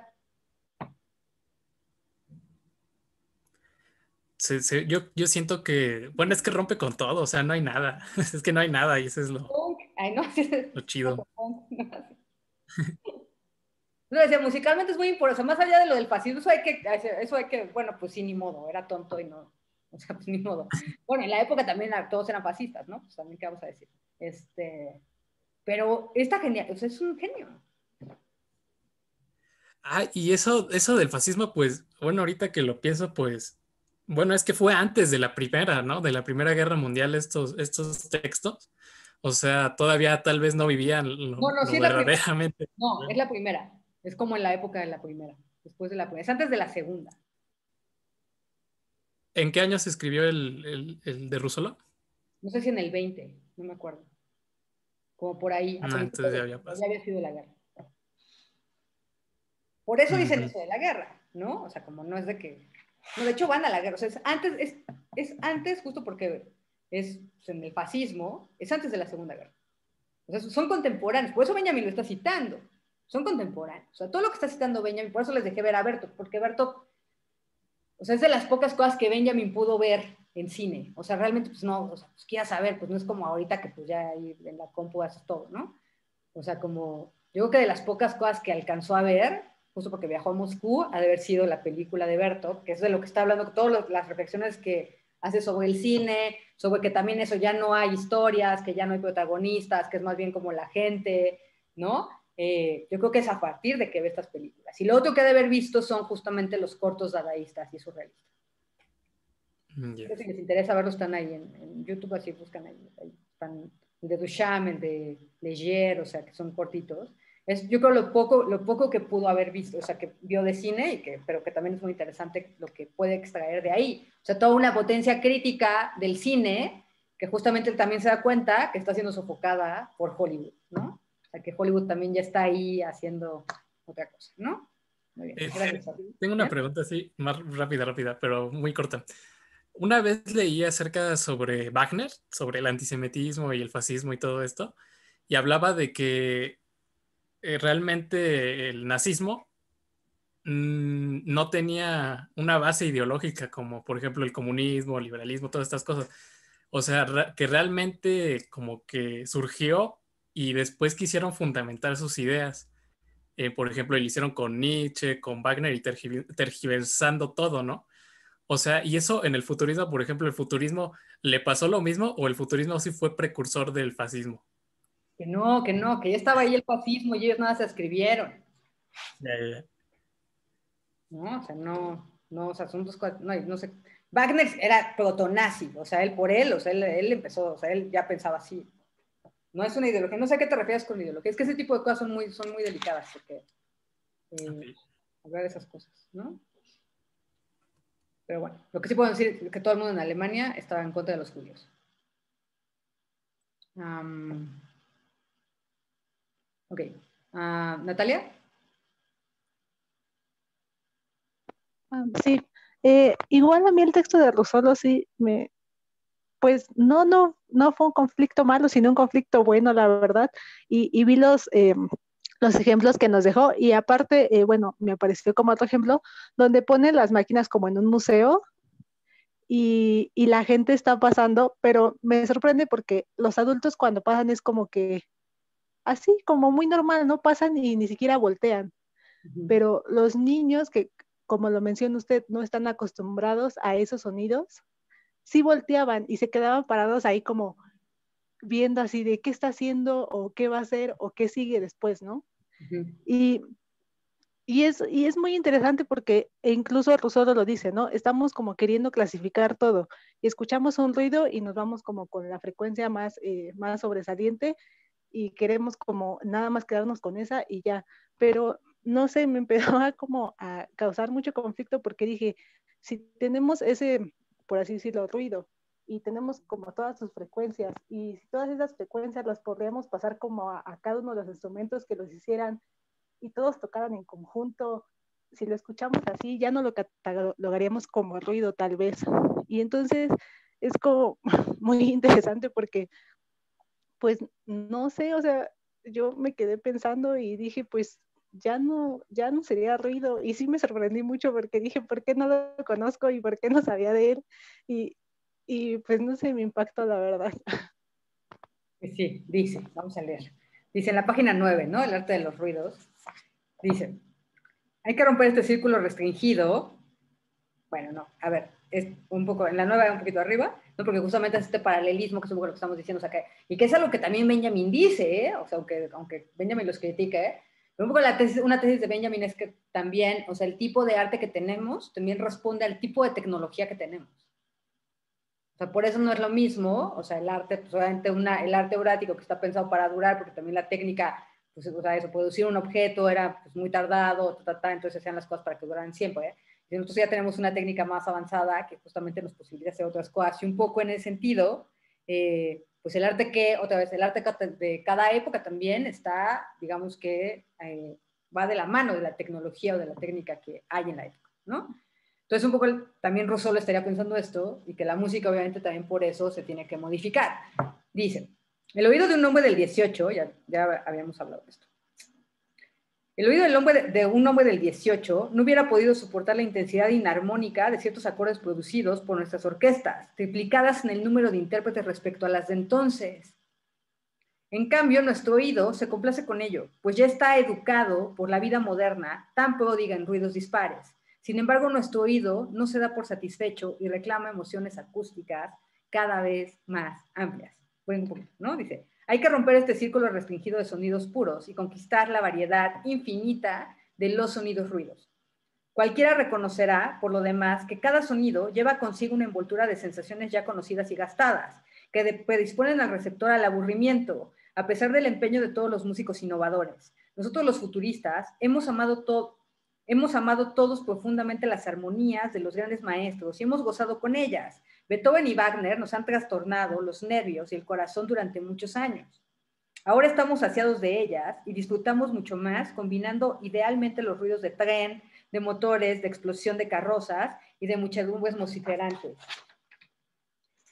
Que volviendo a escuchar, por ejemplo, la heroica o la pastoral. No podemos contemplar el enorme aparato de fuerzas que representa una orquesta moderna sin sentir la más profunda desilusión ante sus mezquinos resultados acústicos. ¿Conocéis acaso un espectáculo más ridículo que el de 20 hombres obstinados en redoblar el maullido de un violín? Naturalmente todo esto hará chillar a los melómanos y tal vez avivará la atmósfera adormecida de las salas de conciertos. Entremos juntos, como futuristas, en uno de estos hospitales del sonido anémicos. El primer compás transmite enseguida a nuestro oído el tedio de lo ya escuchado y os hace paladear de antemano el tedio del siguiente compás. Saboreamos así de compás en compás 2 o 3 calidades de tedios genuinos sin dejar de esperar la sensación extraordinaria que nunca llega. Entre tanto, se produce una mezcla repugnante formada por la monotonía de las sensaciones y por la cretina conmoción religiosa de los receptores budísticamente ebrios de repetir por milésima vez su éxtasis más o menos snob ya aprendido. Programa del OFUNAM, ¿no? Fuera, salgamos, puesto que no podemos frenar por mucho tiempo en nosotros el deseo de crear al fin una nueva realidad musical con una amplia distribución de bofetadas sonoras, saltando con los pies juntos sobre violines, pianos, contrabajos y órganos gemebundos. Salgamos. Está bien. Y obviamente aquí lo que está criticando es la automatización también de la escucha. O sea, que de tanto ir ya, o sea, como nada nos acostumbramos y por eso no podemos escuchar otra cosa.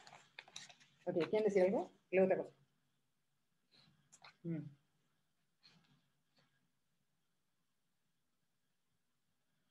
Grillos, ¿no? ¿No? Ya se enojaron con Rousseau.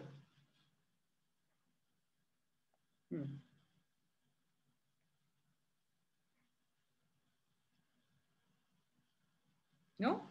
¿Nadie? Bueno, el punto 8 del manifiesto. Bueno, es del 13 el texto. Dice, invitamos por tanto a los jóvenes músicos geniales y audaces a observar con atención todos los ruidos para comprender los múltiples ritmos que los componen, su tono principal y los tonos secundarios. Comparando luego los distintos timbres de los ruidos con los timbres de los sonidos, se convencerán de que los primeros son mucho más numerosos que los segundos. Esto nos proporcionará no solo la comprensión, sino también el gusto y la pasión por los ruidos. Nuestra sensibilidad multiplicada, después de la conquista de los ojos futuristas, tendrá al fin oídos futuristas.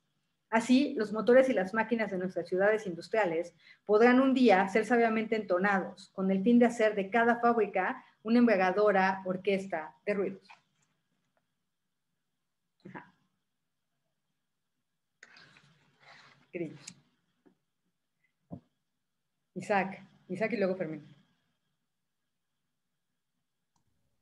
Esta última parte está bonita porque me recuerda como a lo que hacen los sintetizadores, ¿no? En cuestión de ondas y como esta, no sé cómo decirlo, como de construcción del sonido, de pensarlo por partes, o sea, un solo sonido sólido, por así decirlo, pensarlo en cuántos sonidos hacen a un sonido y cómo planteas esto de poder tonarlos después, ¿no? Y pues no sé, como que pienso en lo que hacen las máquinas como de sintetizadores, que a partir de varias ondas combinadas y puestas encima de otras, pues generan sonidos más como complejos, digamos. Nada de eso. Sí, bueno, eso ya va a ser muy posterior, ¿no? Estás hablando de, no, ya Varese, ¿no? Hará esas cosas, empezar a hacer esas cosas. Stockhausen, ¿no? Pero bueno, digamos que aquí está más cerca, esto está más cerca, Isaac, de la música concreta, más que de o sea, si bien también hay una cuestión ahí tecnológica, está más cerca de la música concreta. Fermín y luego Daniel. Bueno, curiosamente también iba a mencionar sobre casos futuros, posteriores a lo que estamos viendo ahorita, que es, bueno, digamos, me estoy saliendo un poco del tema, pero como se acerca al final de la clase, creo que se vale salirse un poco del tema, sobre el caso de Frank Zappa y las últimas obras que hizo, que justamente son, digamos, ahorita lo que estamos viendo es el nacimiento de estas ideas y cómo pues todos se enamoraron por completo de algo que se salía y como que se enamoran y florece todo eso, pero siento que pues todavía estas ideas se siguen desarrollando hoy en día, aunque el futurismo per se no sea tan relevante. Esas ideas que se plantaron ahí han estado como haciendo hilos a lo largo de la historia. Y un punto muy importante donde caen todas estas ideas juntas, las ideas de Varese junto con las ideas del ruido, junto con las ideas de Nancarrow, todas se encuentran en estas últimas obras de Frank Zappa, que justamente compone a propósito de lo que mencionaba Isaac, a través de un sintetizador que reproducía sonidos hiperrealistas de una orquesta, junto con sonidos hiperrealistas de ruidos, de efectos vocales, todo, o sea, literalmente tenían librerías y librerías de sonidos, de ruidos, de máquinas, de aviones, y todo eso lo amalgama en un desarrollo musical, junto con, curiosamente, unas conversaciones y de unos personajes que él se inventó, ¿no? que narraban sus amigos. Y aunque estos personajes suenan así medio tontos y como que no saben lo que están diciendo, lo último que se menciona en este disco, que es el último disco que produjo antes de morir, es están teniendo una conversación y uno menciona, pues, tal vez si lográramos entender nuestra música nos daría la suficiente fuerza. Y el otro comenta, no sirve si la entendemos. Si la entendemos ya no nos puede dar fuerza. La importancia de nuestra música está en el hecho de que no la entendamos. Y aunque, bueno, tiene como muchas implicaciones esa última frase, pero lo relacioné también con esto del éxtasis aprendido que mencionaste, relacionándolo igual con el tipo de programación de la FUNAM y de estas orquestas medio museo, donde justamente si ya sabes como qué es lo que te tiene que hacer sentir, qué es lo que tiene que comunicarte, cómo va a sonar, si lo entiendes ya no tiene sentido. Ya no te da esa fuerza, esa vitalidad que se esconde detrás de un desarrollo musical.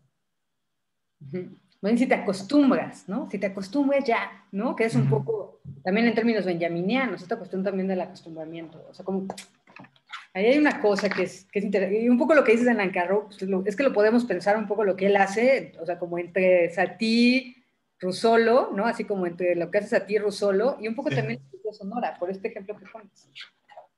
Pero que es muy de esta época, muy, muy de esta época. El dadaísmo, ¿no? La poesía sonora es dadaísta. ¿Qué quiere decir la poesía? Que también, o sea, como, que lo habíamos, no sé si lo comentamos en alguna clase, o sea, como esta recuperación, no del sentido de las palabras, sino de la sonoridad de las palabras. Que también un poco, mucho de la música contemporánea, arpeggis, ¿no? O sea, trabaja mucho con esa cuestión pues de la sonoridad también, ¿no? O sea, que no es canto, que es la sonoridad también de las palabras, Sí, del lenguaje, ¿no? Sí. Gracias, Fermín. sí. Ah, Daniel y luego Irene. Pues bueno, yo iba a decir cosas desde hace rato, pero son muchas ideas ahora. Me hace pensar, bueno, este movimiento exactamente, ¿no? En donde convergen gente de un genio tal como el de Satie o Cocteau. O sea, la producción que existió en ese tiempo, por ejemplo, la puesta en escena, ¿no? De Paradis, como tal que musicalizó Satie, ¿no? O sea, y de toda esa tendencia que justamente me hizo pensar un poquito en la frase de Walter Benjamin, cuando habla acerca de cómo es que se puede tomar como algo grotesco unos años antes una tendencia artística y después el surrealismo como algo un poco más vanguardista y demás. Y creo que siempre el arte tiende a tener como estas ataduras propias de sus propios campos, ¿no? O sea, me hace pensar también, por ejemplo, en el juicio que hicieron los surrealistas sobre Dalí para determinar si era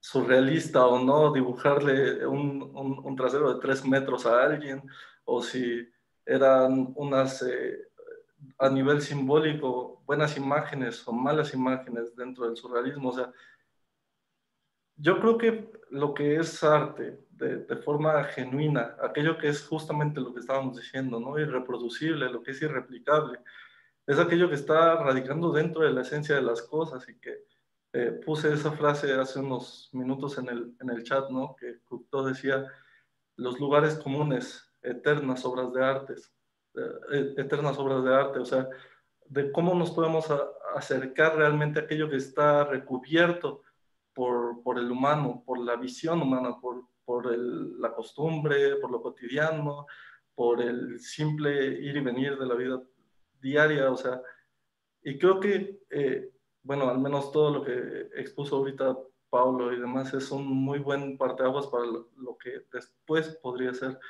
eh, la música o la música como resultado de todo esto, de toda esta acción emergente a nivel artístico, de, de quitarse ataduras, de hacer como libre realmente esa esencia dentro de las cosas y que se vuelve imperceptible al pasar del tiempo, que se vuelve imperceptible cuando ponemos la mano sobre ello. Y me recordó, bueno, todas esas imágenes, ¿no? También creo, bueno, Russolo justamente, también fue un comentario que puse, fallece justamente en una época en donde creo que la cinematografía estaba tomando un revuelo de otro tipo. Y justamente los surrealistas, por ejemplo, hicieron una obra cinematográfica eh, que para mí es como la transición entre el dadaísmo y el surrealismo, ¿no? Y me pregunto qué habría pensado él, ¿no? ¿Qué habrían pensado los futuristas o aquellos que yo siento que son un poco más apegados a esta esencia fuera de un movimiento específico, como el futurismo, como Julio Herrera y Reisig, que era un uruguayo que, bueno, dentro del futurismo tuvo un papel muy pequeño en realidad, pero que ahora conocemos mucho de su obra por ediciones posteriores y que yo siento que justo se intentaba acercar un poco más a esto, ¿no? A la transición entre esta época de un arte con sus propias reglas y demás, como lo han tenido todos dentro de sus parámetros históricos, y otro que pertenece a todos absolutamente sin importar la época, ¿no? Que simplemente existe porque es esencia y porque está ahí como lo que decía una compañera, ¿no? De la obra, lo que pertenece sin que nosotros simplemente lo podemos sentir, o que es pura sensación, ¿no?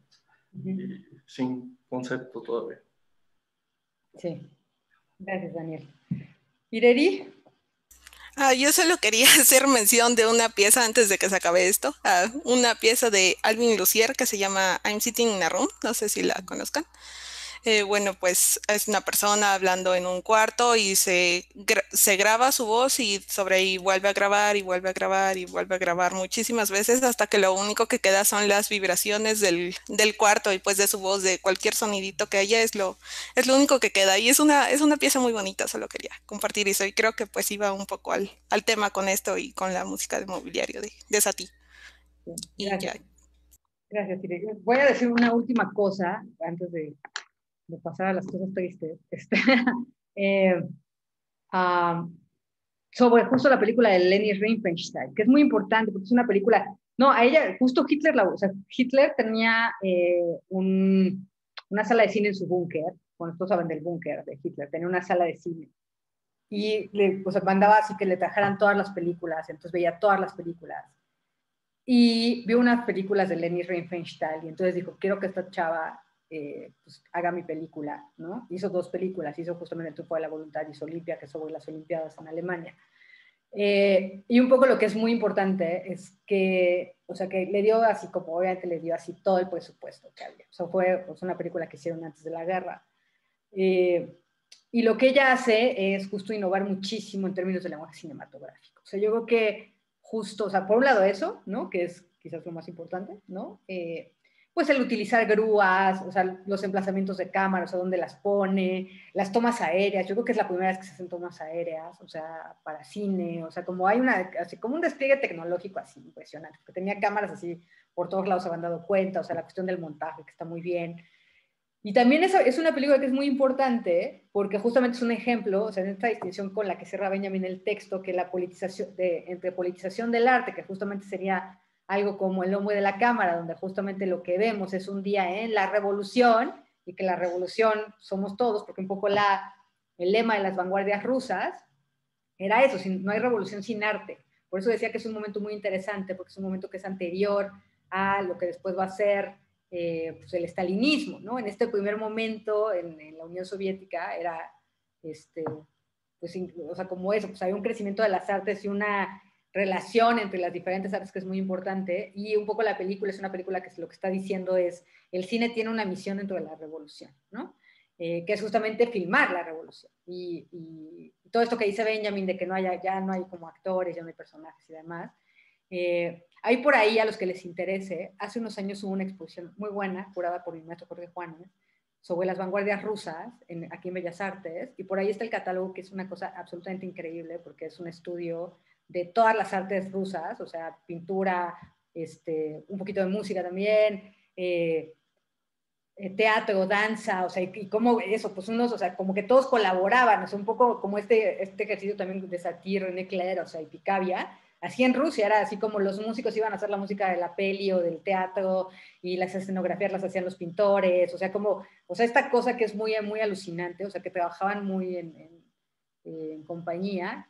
Y bueno, y por otra parte el ejemplo, digamos, de la estetización de la política, es decir, el arte utilizado o la experiencia estética utilizada para la manipulación de las masas, es El Triunfo de la Voluntad. Pero un poco tenemos que decir que para Benjamin El Triunfo de la Voluntad podría haber sido lo mismo que cualquier película de Hollywood, porque lo que hace es justamente manipular nuestras emociones, decirnos qué es sentir, qué creer, qué pensar, ¿no? O sea, no hay alguien que salga de esa película y que no diga Hi Hitler, ¿no? Y lo hace con puro lenguaje cinematográfico, que es lo peor. O sea, porque realmente no lo hace con el discurso, no lo hace lo hace con el lenguaje cinematográfico.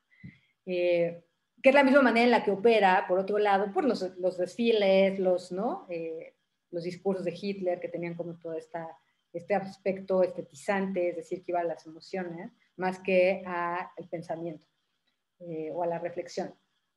Y lo otro es justamente que es una película que ustedes se dan cuenta, yo siempre lo digo, o sea, es el surgimiento de lo que llamaríamos después política del espectáculo. O sea, esa película yo creo que es una película que cualquier persona que se dedique a hacer campañas políticas, o sea, ve. O sea, es una película que hemos visto, o sea, todas las campañas políticas, o sea, parece que se inspiran justamente en las tomas. Eso de que pues va el diputado o el presidente o el candidato a presidente al pueblo y entonces agarra a los niños y saluda a Perengano, y, o sea, como la forma en la que está la cámara, o sea, está construida de la misma manera que El triunfo de la voluntad. Pero bueno, ¿algo más? Grillos, ¿no? Bueno, tengo una noticia mala, pero que no es mi culpa, que justo, yo no sé,